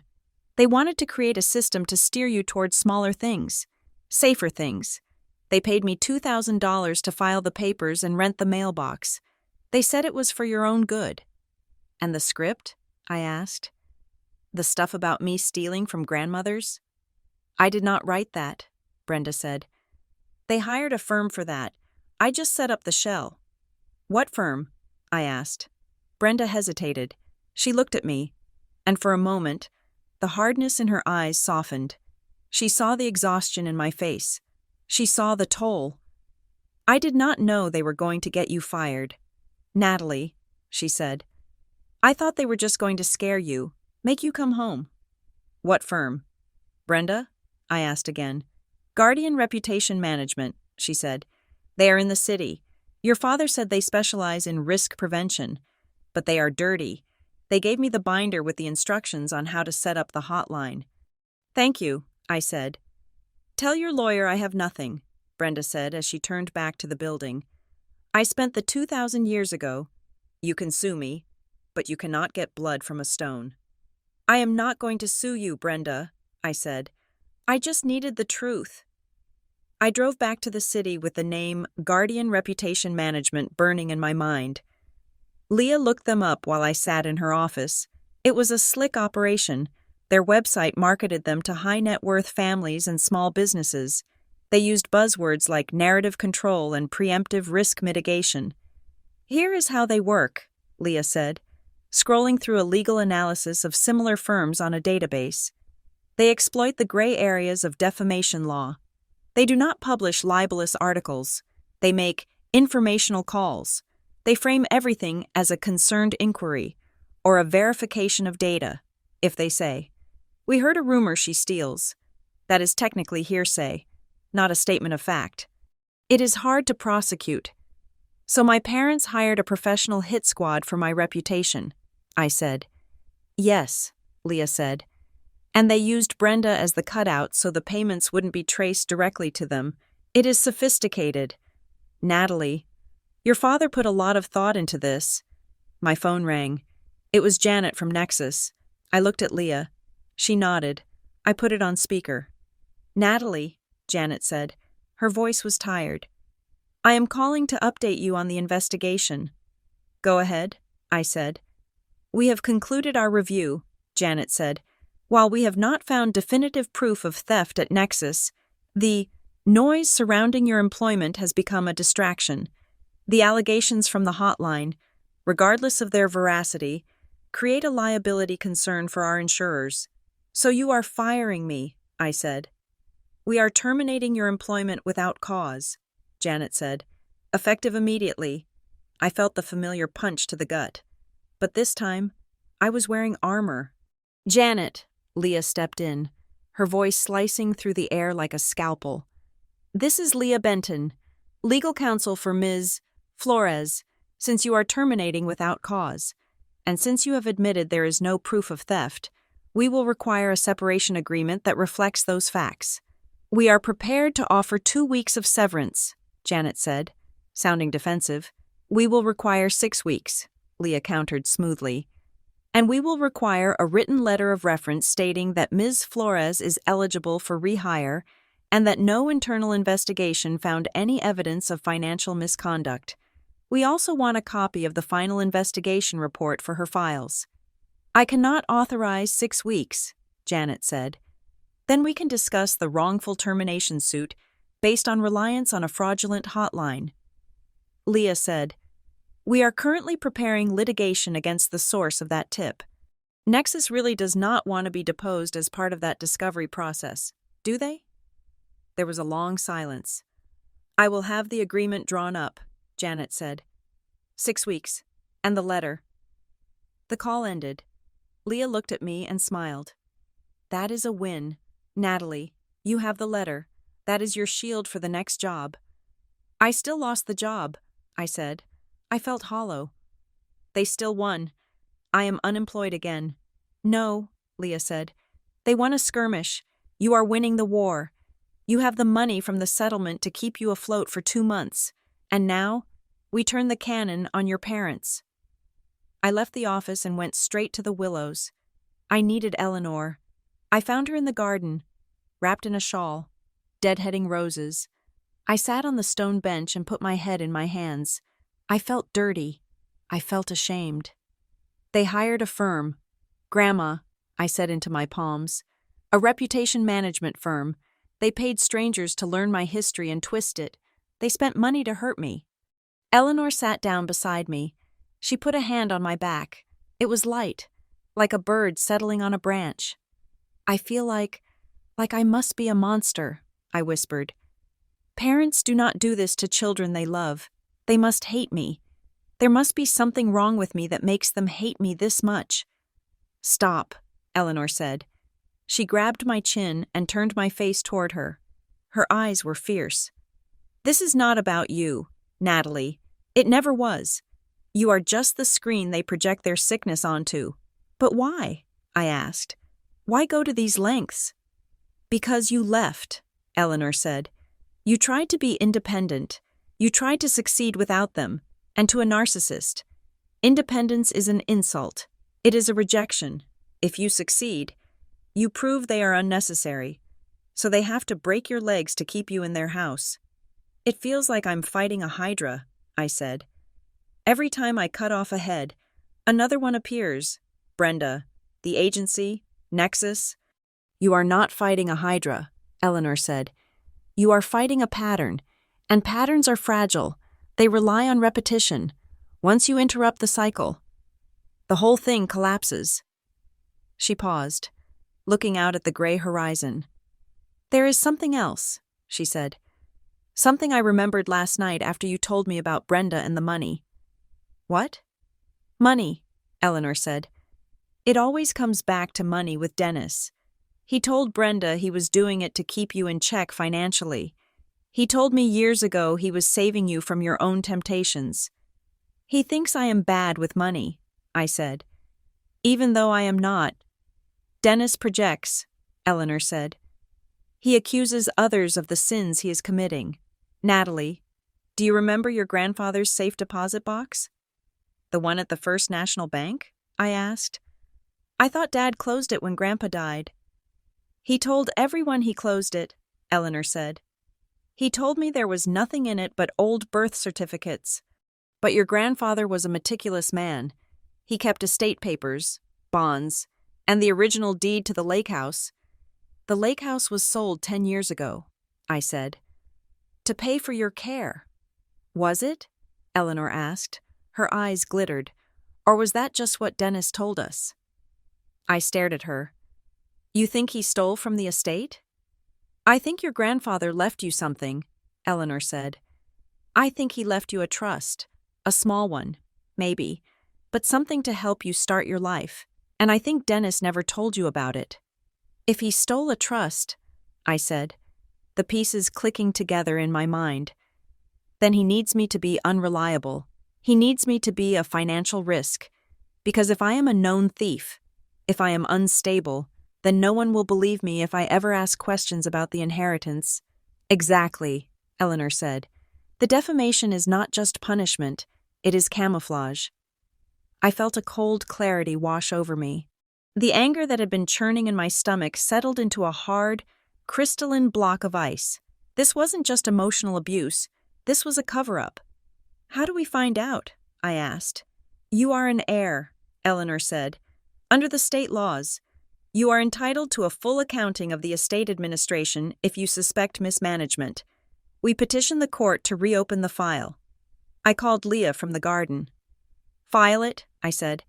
"Petition for access to the safe deposit box and a full accounting of the grandfather's estate." "That is a nuclear option," Leah warned. "It alleges fraud." "File it," I said. We filed the petition on a Thursday. On Friday morning, my phone rang. It was my father.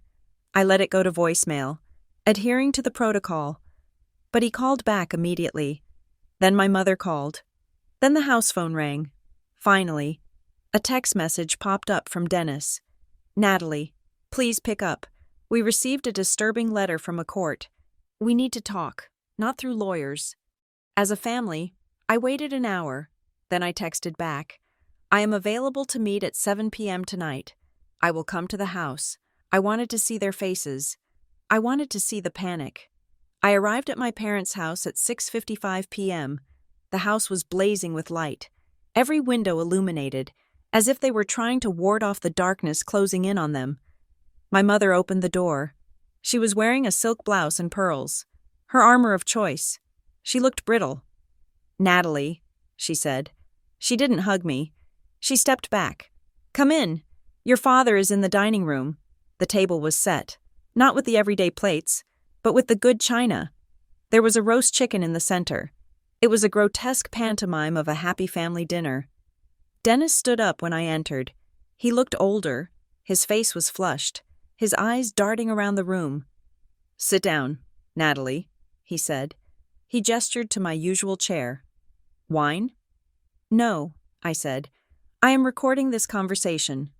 I took my phone out and placed it on the table. Face up. The recording app was running. "That is hardly necessary," my mother said, her voice tight. "We are just having dinner." "You hired a reputation management firm to pretend to be my employers," I said. "You paid Brenda Higgins to set up a shell company. You have been systematically destroying my career for 4 years. Recording is necessary." Dennis sat down heavily. He didn't deny it. The fight seemed to have gone out of him, replaced by a desperate, frantic energy. "Natalie," he began, his voice taking on that reasonable, professorial tone I hated. "You have to understand the context. We were terrified for you." "Terrified," I repeated. "You were spiraling." Marla jumped in. "After college, you were so aimless. You were taking these jobs that were beneath you. We knew you were unhappy. We just wanted to nudge you back to a safer path." "So you accused me of theft?" I asked. "You branded me a criminal to nudge me?" "We never said criminal," Dennis said quickly. "We said risk. We said irregularities. We were warning them. Because we know you. Natalie, you get stressed, and you make bad choices. Remember the video game? When you were 12? I was 12. I slammed my hand on the table. The china rattled. "I am 33 years old. I have never stolen a dime from an employer. You invented that reality." "We were protecting you from yourself," Dennis insisted. "If you got a high-level job and you failed, it would destroy you. We were trying to keep your expectations managed." "You were trying to keep me poor," I said. "Why?" "Because you are not good with money," Marla shouted. "You never have been. You spend it on frivolous things. You don't understand the value of $1. "Is that why you hid the trust?" I asked. The silence that fell over the room was absolute. Dennis went very still. He stared at the recording phone as if it were a bomb. "What trust?" he asked. His voice was too high. "The money Grandpa left me," I said. "The money in the safe deposit box you told everyone was empty." "There was no money," Dennis said. "Your grandfather died with debt. I paid it off. I saved the family name." "Then why are you afraid of the court petition?" I asked. "If there is nothing there, open the box. Show me the records." Dennis picked up his wine glass. His hand was shaking so badly that the red liquid sloshed over the rim and stained the white tablecloth.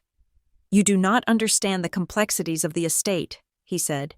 "There were transfers, reimbursements. I had to move things around to cover the taxes." "How much did you move?" "Dad?" I asked. I leaned forward. "It was a mess," Dennis stammered. "The lawyers, the fees. I had to use the cash to cover the liquidity issues. The $50,000 was never really yours. It was part of the general pot." I froze. $50,000. I had never named a number. Eleanor hadn't named a number. We had just guessed there was something. Dennis had just confessed to the amount. I kept my face completely neutral. I didn't gasp. I didn't smile. I just looked at him. $50,000, I said calmly. "That is the number?" Dennis realized his mistake instantly. His eyes went wide. He looked at Marla, then back at me. "I didn't say. I meant the total value," he stuttered. "The total value of the specific bonds that were earmarked, but they had to be liquidated for the taxes." "Which taxes?" I asked. "The estate was under the federal exemption limit. There were no estate taxes." "State taxes," Marla yelled. "Property taxes. My God, Natalie, why are you doing this? Why are you trying to destroy us over money? We fed you. We clothed you." "You got me fired," I said. "You made me doubt my own sanity. You made me think I was broken. And you did it to hide the fact that you stole $50,000 from me." I picked up my phone. "I have enough," I said. "Natalie." "Wait," Dennis said. He stood up, reaching for me. "You cannot use that recording. It is out of context." "It is perfectly in context," I said. "I am leaving. Do not follow me." I walked out of the house. I heard my mother screaming my name as I walked down the driveway, but I didn't turn back. I got in my car and drove 2 blocks before I had to pull over. I was shaking. The adrenaline crash was hitting me. $50,000. It wasn't a fortune. It wasn't enough to retire on. But it was a down payment on a house. It was a graduate degree. It was the safety net I had desperately needed for 10 years. And they had stolen it, and then spent 4 years gaslighting me to ensure I never felt confident enough to ask for it. I drove to the Willows. It was late, past visiting hours, but the night nurse knew me. I went to Eleanor's room. She was awake, sitting up in bed, waiting. "He said it," I told her. "He admitted there was $50,000. He claimed he used it for taxes." Eleanor nodded slowly. She didn't look surprised. "He lied," she said. "There were no taxes that the main estate couldn't cover. He took it, Natalie. He likely used it to pay for that country club membership or the remodel of the kitchen." "I have him," I said. "I have the recording. I have the admission. You have the first layer," Eleanor said.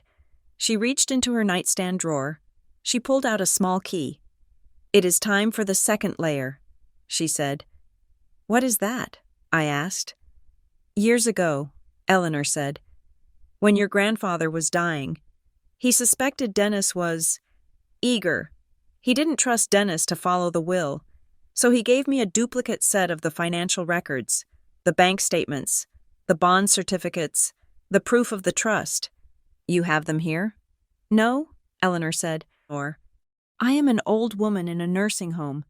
Things get lost here. Things get stolen." She held up the key.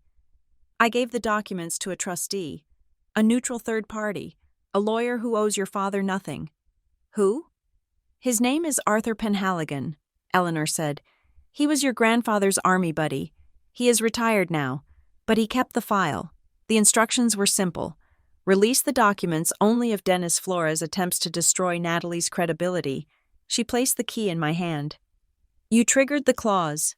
Natalie, go see Arthur tomorrow. He has the paper trail that proves the $50,000 wasn't for taxes. It was for you."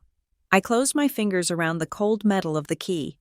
My parents had built a fortress of lies to protect their theft. They had hired guards. They had built walls of shame and fear. But they had forgotten one thing. They had forgotten that my grandfather loved me. and they had forgotten that my grandmother was watching. "Tomorrow," I said. "We finish this." Arthur Penhaligon's office was a time capsule of a harbor point that no longer existed. It was tucked away on the second floor of a brownstone in the historic district, a space that smelled of pipe tobacco, leather binding, and the heavy settled dust of old secrets. Arthur himself was 82 years old, with hands that shook slightly as he poured tea into chipped china cups, but his eyes were clear and sharp behind thick spectacles. He had served in the infantry with my grandfather, a bond that in their generation superseded blood. "Your grandmother called me," Arthur said, his voice a dry rasp. "She told me you found the key." "I did," I said. I placed the small brass key on his desk. It made a dull thunk against the dark wood. "She said you were holding the truth." Arthur looked at the key, then at Leah, who sat beside me with her notepad open and her face set in professional neutrality. "I promised Frank," Arthur said, referring to my grandfather. "He was worried, toward the end. He loved your father, but he knew Dennis had a fluidity with facts when it came to finances. Frank wanted to ensure there was a safety net for you." He stood up and walked to a wall of filing cabinets. He unlocked the third drawer down and pulled out a thick, expanding file. He brought it to the table and opened it. "These are the duplicate records," Arthur said. "Frank sent me copies of every bank statement and investment report until the week he died, and after he passed, as the secondary executor, I received copies of the estate administration before Dennis consolidated everything." He slid a spreadsheet across the desk. It was typed on a typewriter, the ink faint but legible. "Look at the distributions." Arthur pointed a gnarled finger at the column dated 3 months after the funeral. I looked. October 14th, 2019. Withdrawal, $12,000. Memo. Reimbursement for roof repairs. Estate property. November 2nd, 2019. Withdrawal, $8,000. Memo. Reimbursement for legal retainers. December 10th, 2019. Withdrawal, $15,000. Memo. Retroactive caregiver salary. Family contribution. "The roof on the lake house was replaced in 2010, I said, my voice steady but cold. "Grandpa paid for it in cash. I remember because he complained about the price of shingles for a month. There were no roof repairs in 2019. "And there was no retroactive salary," Arthur added. "Your mother fired the caregivers the week after the funeral. These were not expenses. They were extractions." Leah leaned forward, scanning the document. "He drained the liquid assets," she said. "Small transfers, just under the threshold that triggers automatic IRS scrutiny for gift taxes. He labeled them as reimbursements to make them look like estate debts." $50,000, I said. "That is what he admitted to." "It is closer to 65, Arthur corrected. "Plus interest." I sat back in the leather chair. The pieces of the puzzle were finally locking together, forming a picture so ugly I wanted to look away. "This is why," I whispered. "It wasn't just about controlling me. It wasn't just about my reputation. It was a preemptive strike." "What do you mean?" Leah asked. "If I had asked about the money 5 years ago," I said, "I was a credible witness. I was a college graduate with a good job. If I had gone to court then, a judge would have listened." I looked at the file. "But if I am a thief," I continued, "if I am unstable, if I have a history of internal losses and financial confusion, then who believes me? If I accuse my father of stealing from the estate, he just points to my record and says, 'Look, she is projecting. She is the thief. She is desperate for money because she cannot hold a job.' They destroyed your credibility to protect their theft," Leah said. "It is the ultimate defense mechanism. Nobody listens to the boy who cries wolf, especially if the village has already been told the boy is a liar." "It is fraud," Arthur said. "Plain and simple.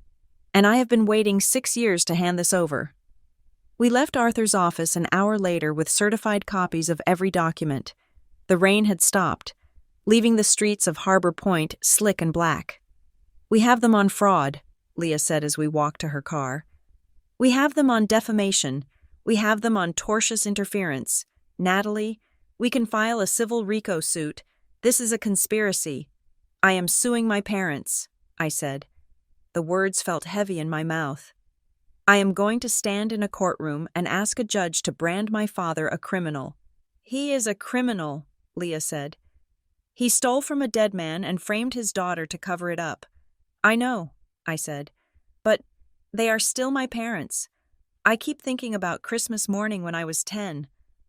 I keep thinking about Dad teaching me to ride a bike." My phone buzzed. It was a text from Eleanor. "Remember the goal. We are not seeking revenge. We are seeking cessation. You cannot build a house on a foundation of rot. You have to cut it out." I looked at the message. Eleanor always knew. "Okay," I said to Leah. "But before we file the fraud suit, I want to be absolutely sure about the mechanism of the sabotage. We know about the shell company, we know about the reputation firm, but I need to prove, beyond a shadow of a doubt, that the specific information leaking out right now is coming from them." "You want to run the second trap," Leah said. "Yes," I said. "And this time, we make it public. We make it impossible for them to resist." The plan was simple and cruel. We needed a target that Dennis Flores could not ignore. We needed a job that felt like a direct threat to his social standing. My father had a friend, Marcus Sterling. They had played golf together for 20 years. Marcus was on the board of a fictional consulting firm called Vantage Point Strategies. Vantage Point was real enough. They had a website and an office. But I wasn't going to apply for a real job. I was going to apply for a job that didn't exist, in a department that didn't exist. I created a new resume. On this version, I listed my objective as high-level strategic oversight. I emailed it directly to Marcus Sterling's public executive assistant email. But I also printed a copy and left it on my kitchen counter when I invited my mother over for a strictly supervised peace talk regarding the holidays. I knew she would snoop. It was her nature. I left her alone in the kitchen for 2 minutes to make tea. When I came back, the resume was slightly askew. On that resume, I had listed a very specific, very fake qualification. Led the Sector 7 integration team at Nexus Logistics, specializing in covert asset tracking. There was no Sector 7 at Nexus. There was no such thing as covert asset tracking in my department. It was gibberish. It sounded impressive, but it was a lie I had invented specifically for this moment. If that phrase appeared in a background check or a warning call, it could only have come from the paper my mother saw on my counter. The bait was set on a Tuesday. On Thursday, the trap snapped shut. I didn't get a job offer from Vantage Point, obviously, but Leah received a notification from the private investigator we had hired to monitor the Workforce Integrity Hotline number. "We got a hit," Leah told me over the phone. The hotline received an inquiry from a number associated with Vantage Point's HR department, and 10 minutes later, a return call was made from the hotline. "Do we have the recording?" "Better," Leah said. The hotline sent a follow-up email to Vantage Point, confirming the details discussed. They attached a prior incident report. "I'm looking at it now." "Read it to me," I said. It says, "Subject displayed concerning behavior during her time at Nexus Logistics, specifically regarding the mismanagement of funds within the Sector 7 integration team. Several assets from the covert tracking unit were reported missing." "Sector 7, I said. A cold smile touched my lips. "They cited the fake department." "That is the nail in the coffin," Leah said. "It proves the negative. They are not verifying real employment history. They are parroting information you planted. It proves malice. It proves they are fabricating the damaging information based on what they think you are doing, solely to sabotage you." "Send the demand letters," I said. "Not to my parents yet. To the agency. To Guardian Reputation Management." Leah moved fast. She sent a draft of the lawsuit to the legal department of Guardian Reputation Management. The draft included the recording of the grandma's purse call, the affidavit from Brenda Higgins about the shell company, and the proof of the Sector 7 fabrication. It was a legal grenade. Guardian Reputation Management was a firm built on discretion. They could not afford a public trial where their methods were exposed. They could not afford to be seen as a company that fabricated employment records for vindictive parents. 24 hours later, Leah got a call from their general counsel. They wanted to settle. They were willing to burn their client to save the firm. They are offering a cooperation agreement, Leah told me. They will shut down the shell company immediately. They will pay a settlement for damages. And, most importantly, they are offering up a witness. Who? A junior associate named Kevin, Leah said. He was the account manager for your father's file. He is willing to testify in exchange for being dropped from the personal liability suit. Bring him in, I said. We met Kevin in a conference room at Leah's office. He was young, slick, and terrified. He wore a suit that was too shiny and kept touching his tie. I just did what the client asked, Kevin said, his voice shaking. They signed the standard indemnity waivers. They said it was a family intervention. We know what they said, Leah cut him off. We want to know the timeline. When did the contract start? Kevin opened his laptop. 4 years ago, November 22nd. I froze. November 22nd? Yes, Kevin said. That is the date, I whispered. What date? Leah asked. The date I refused to co-sign the loan, I said. I looked at Kevin. Who signed the contract? Was it Marla Flores? Kevin shook his head. No, Mrs. Flores was listed as a secondary contact. The primary signatory, the one who initiated the risk containment strategy, was Dennis Flores. I felt the room tilt. For years, I had assumed my mother was the driving force.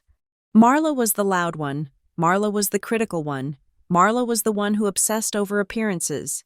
Dennis was just the enabler, the weak man who went along to keep the peace, but the timeline didn't lie. November 22nd, 4 years ago, I had been visiting for Thanksgiving. Dennis had pulled me into his study. He had been sweating, desperate. He told me he had a short-term liquidity problem with a business investment. He needed a bridge loan. He needed a co-signer because his credit was leveraged. I had said no. I had just started a new job. I was finally feeling independent. I told him I couldn't risk my credit. He had begged. Then he had gotten angry. He had told me I was selfish. He had told me I owed him. I walked out of the study. 2 weeks later, I lost my job at the marketing firm. It was Dad, I said. It was always Dad. According to the file notes, Kevin said, reading from his screen, the client, Mr. Flores, specifically requested that we target your financial credibility. He wanted a narrative established that you were untrustworthy with funds. He said it was crucial that no family members or legal entities trust your word regarding money, because he was scared I would find out about the estate, I said.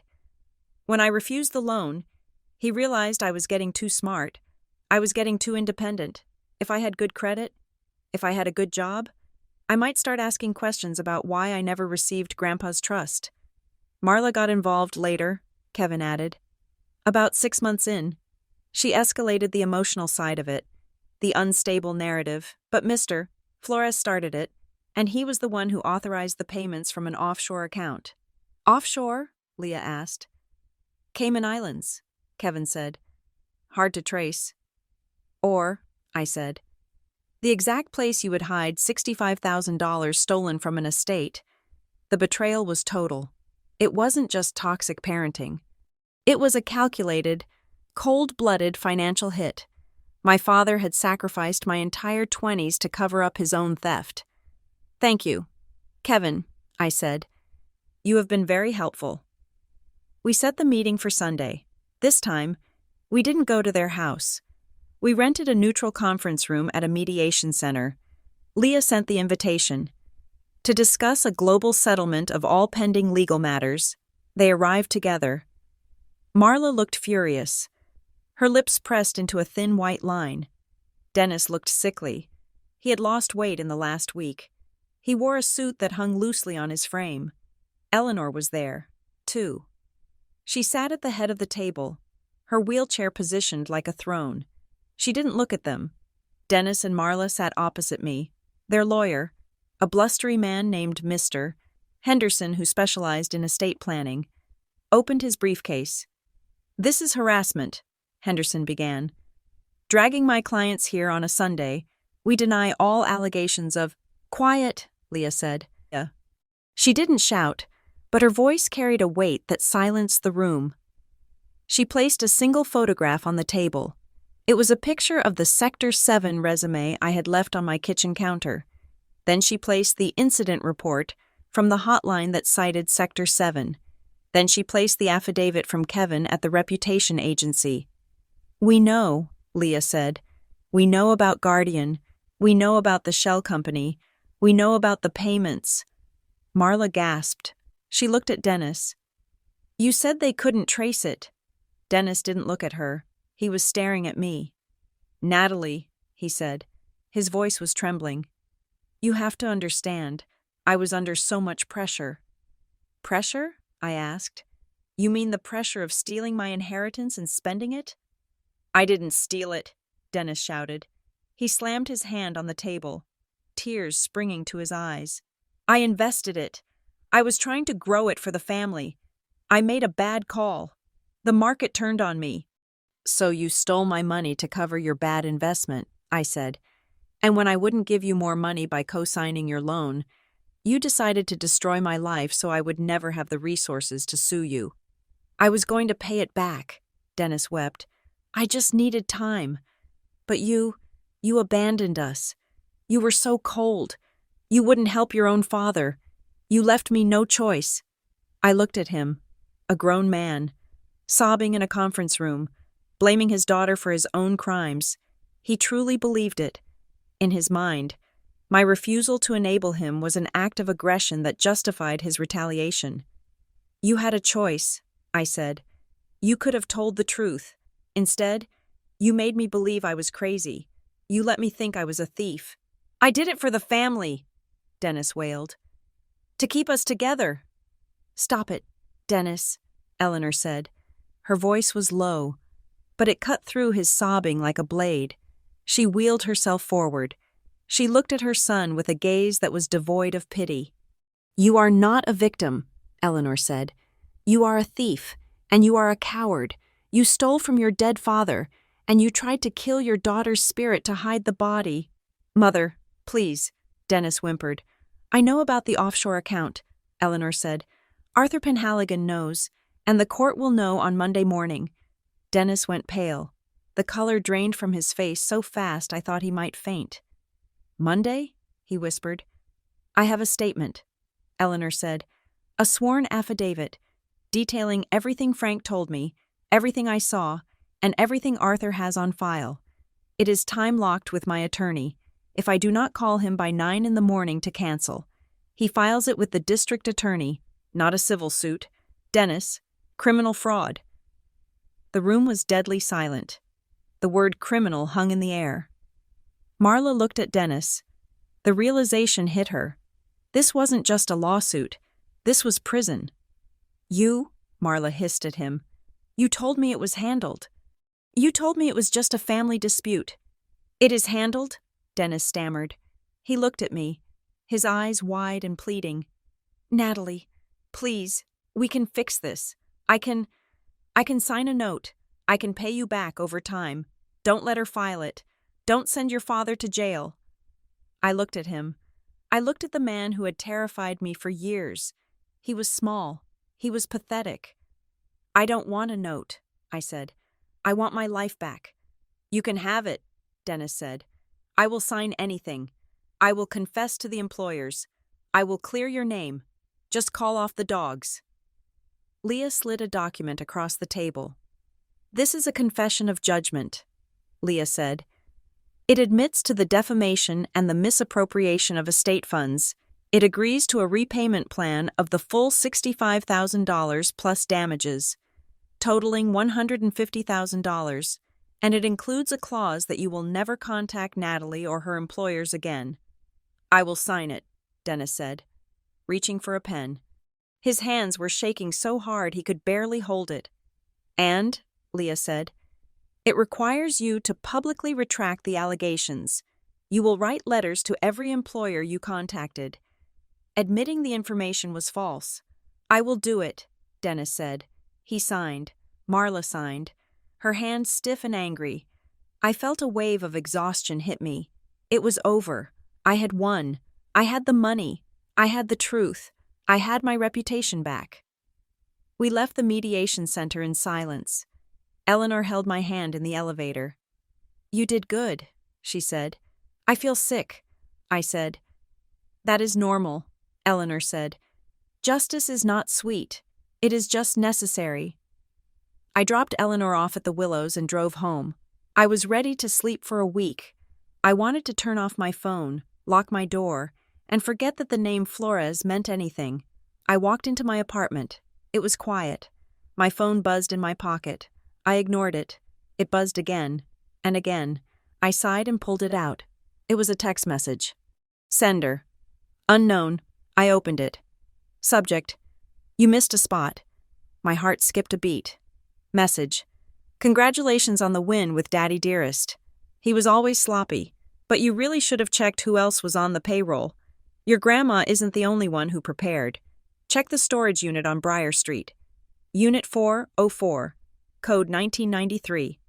I stared at the screen. Daddy Dearest, sloppy. Who sent this? Kevin? Brenda?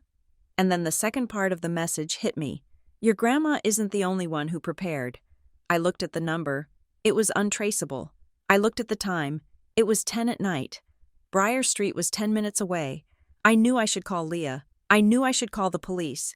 I knew I should stay in my locked apartment and enjoy my victory. But the text implied something terrifying.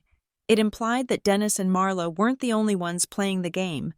It implied that someone else had been watching. And the code.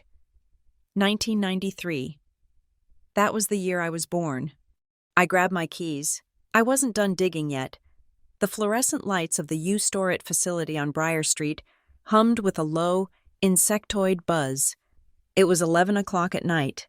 The hallway was a long, concrete tunnel of orange doors, smelling of damp cardboard and mothballs.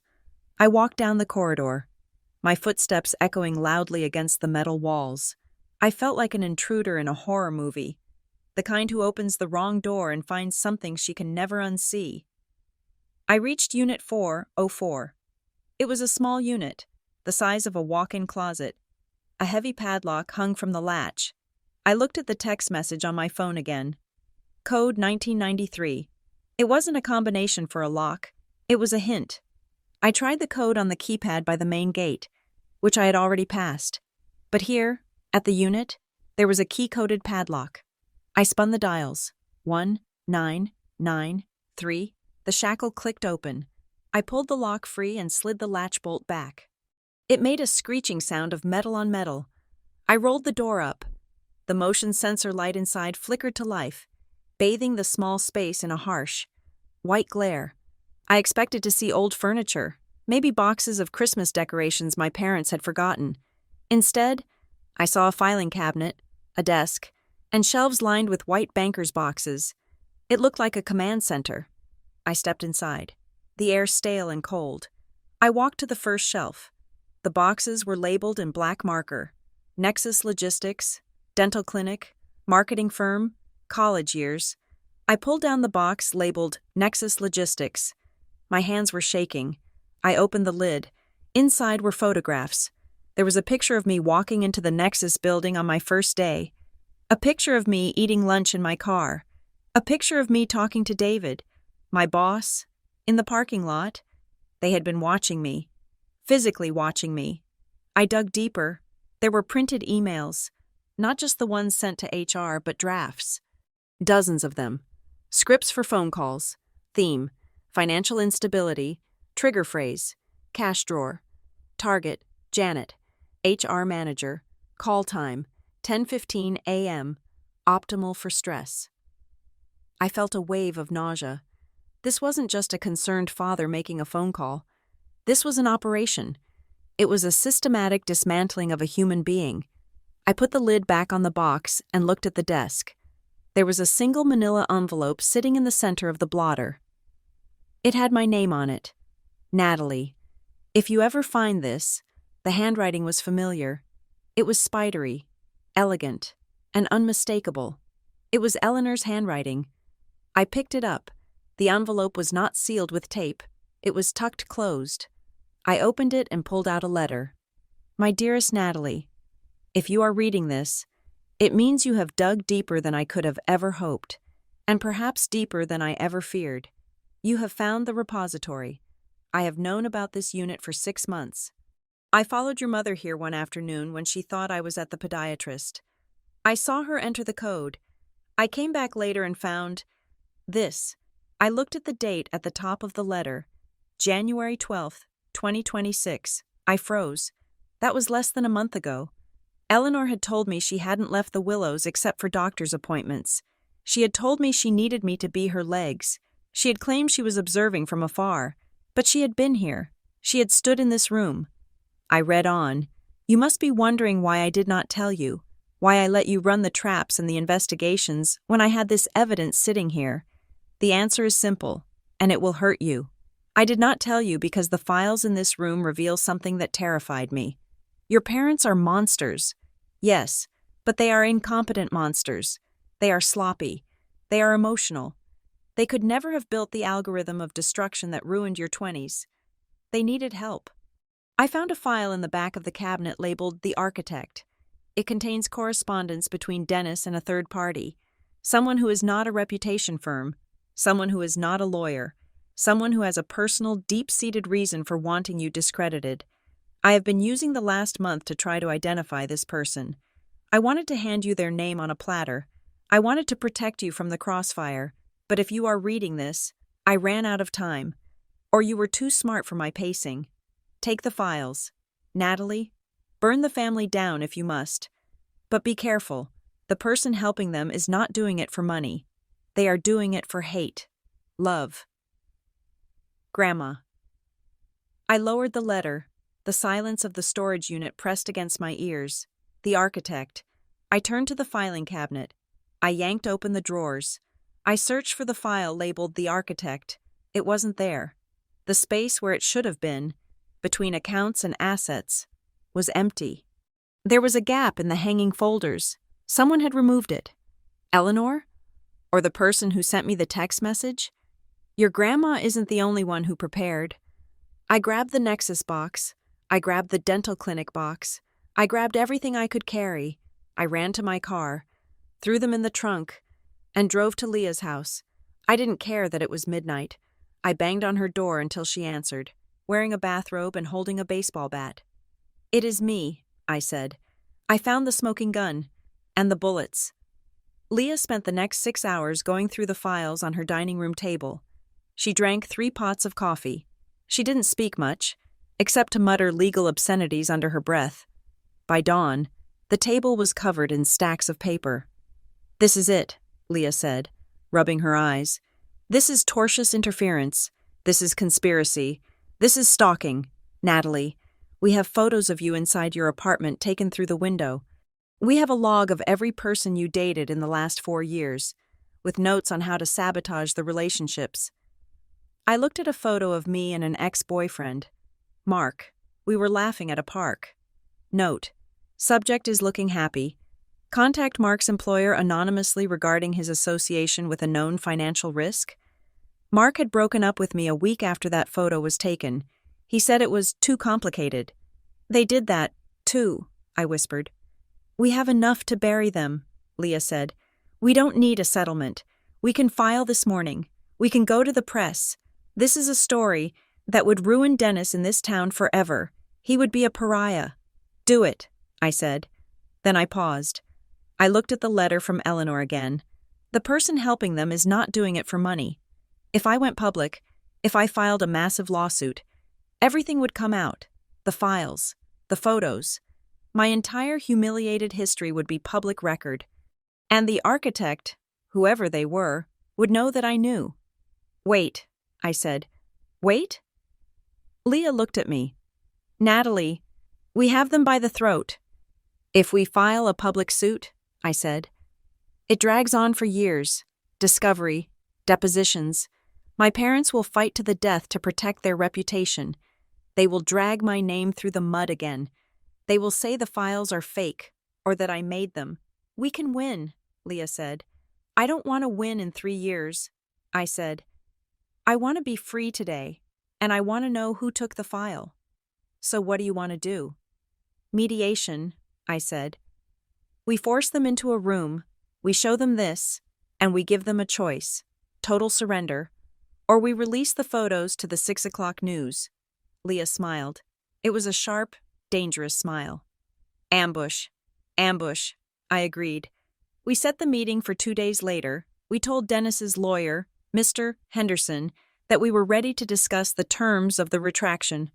We made it sound like we were weakening, like we just wanted it to be over. They took the bait. The mediation was held at a high-end firm in downtown Harbor Point. The conference room had a view of the harbor, the gray water chopping against the docks. Dennis and Marla arrived looking confident, too confident. They had clearly regrouped since the disaster at the dinner table. Dennis was wearing a fresh suit. Marla had had her hair done. Mr. Henderson sat between them, puffing out his chest. My clients are prepared to sign a limited statement, Henderson said, opening his folder. They will admit to miscommunication regarding your employment. They will offer a gift of $20,000 to help you get settled, but there will be no admission of theft and no discussion of the estate. A gift, I said. A generous gift, Marla said. She looked at me with that familiar mix of pity and disdain. We are trying to help you, Natalie, even after you recorded your own father like a spy.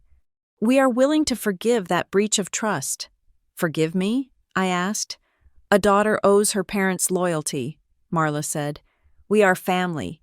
Families have messy moments, but you don't sue your father. You don't try to destroy the people who gave you life. I looked at Eleanor. She was sitting at the end of the table, silent. She gave me a tiny nod. I looked at Leah. Leah reached under the table and pulled up a white banker's box. She placed it on the polished mahogany with a heavy thud. Then she took the lid off. She pulled out the photo of me in the Nexus parking lot. She slid it across the table to Dennis. She pulled out the script for the cash drawer call. She slid it to Marla. She pulled out the photo of my apartment window. She slid it to Mr. Henderson. We found the unit on Briar Street, Leah said calmly. Unit 404, registered to Marla Vance. The color did not just drain from Dennis's face, it seemed to evaporate, leaving him looking like a wax figure. Marla stopped breathing. She stared at the script in front of her. This is... Henderson picked up the photo. His hands started to shake. What is this? This is evidence of felony stalking, Leah said. This is evidence of a 4-year conspiracy to inflict emotional distress and tortious interference, and we have 20 more boxes just like it. You broke in, Dennis whispered. We used the code you sent to the private investigator. I lied. We have everything. Dad, the emails, the dates, the payment logs to the shell company. This is inadmissible, Henderson sputtered. But he knew he was lying. You can't. We can, Leah said. And we will, unless... Unless what? Marla whispered. Her confidence was shattered. She looked small and old. Unless you sign the confession, I said. The full confession, the one Leah drafted, admission of theft from the estate, admission of defamation, full repayment of the $65,000 plus damages. Total, $200,000. $200,000? Marla screeched. We don't have that in cash. Then liquidate the offshore account, Eleanor spoke up. Everyone turned to her. I know about the Cayman account, Dennis, Eleanor said. Her voice was steady, devoid of the tremor of age. I know you moved the estate money there, and I know you have been using it to pay the architect. Dennis looked at Eleanor with pure terror. The architect? He breathed. I have a statement, Eleanor continued. It is with Arthur Penhaligon. It is time-locked. If this mediation does not end with Natalie's full indemnification, Arthur releases the file to the IRS and the district attorney. You will go to prison for tax evasion and embezzlement. Mother, you wouldn't, Dennis said. I will not die leaving Natalie trapped in a lie. Eleanor said, I am 82 years old. Dennis, I have nothing left to lose. You have everything. Dennis looked at the photos.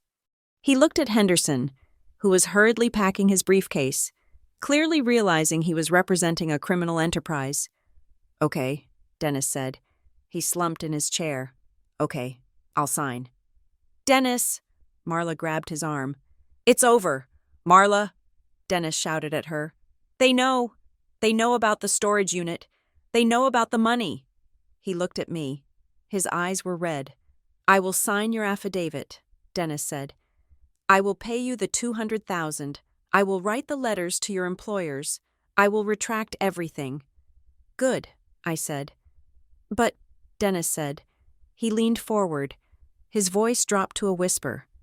There is one condition. You are not in a position to set conditions, Leah said. This one. I am, Dennis said. Because if you don't agree to it, I will let you file the suit. I will go to jail.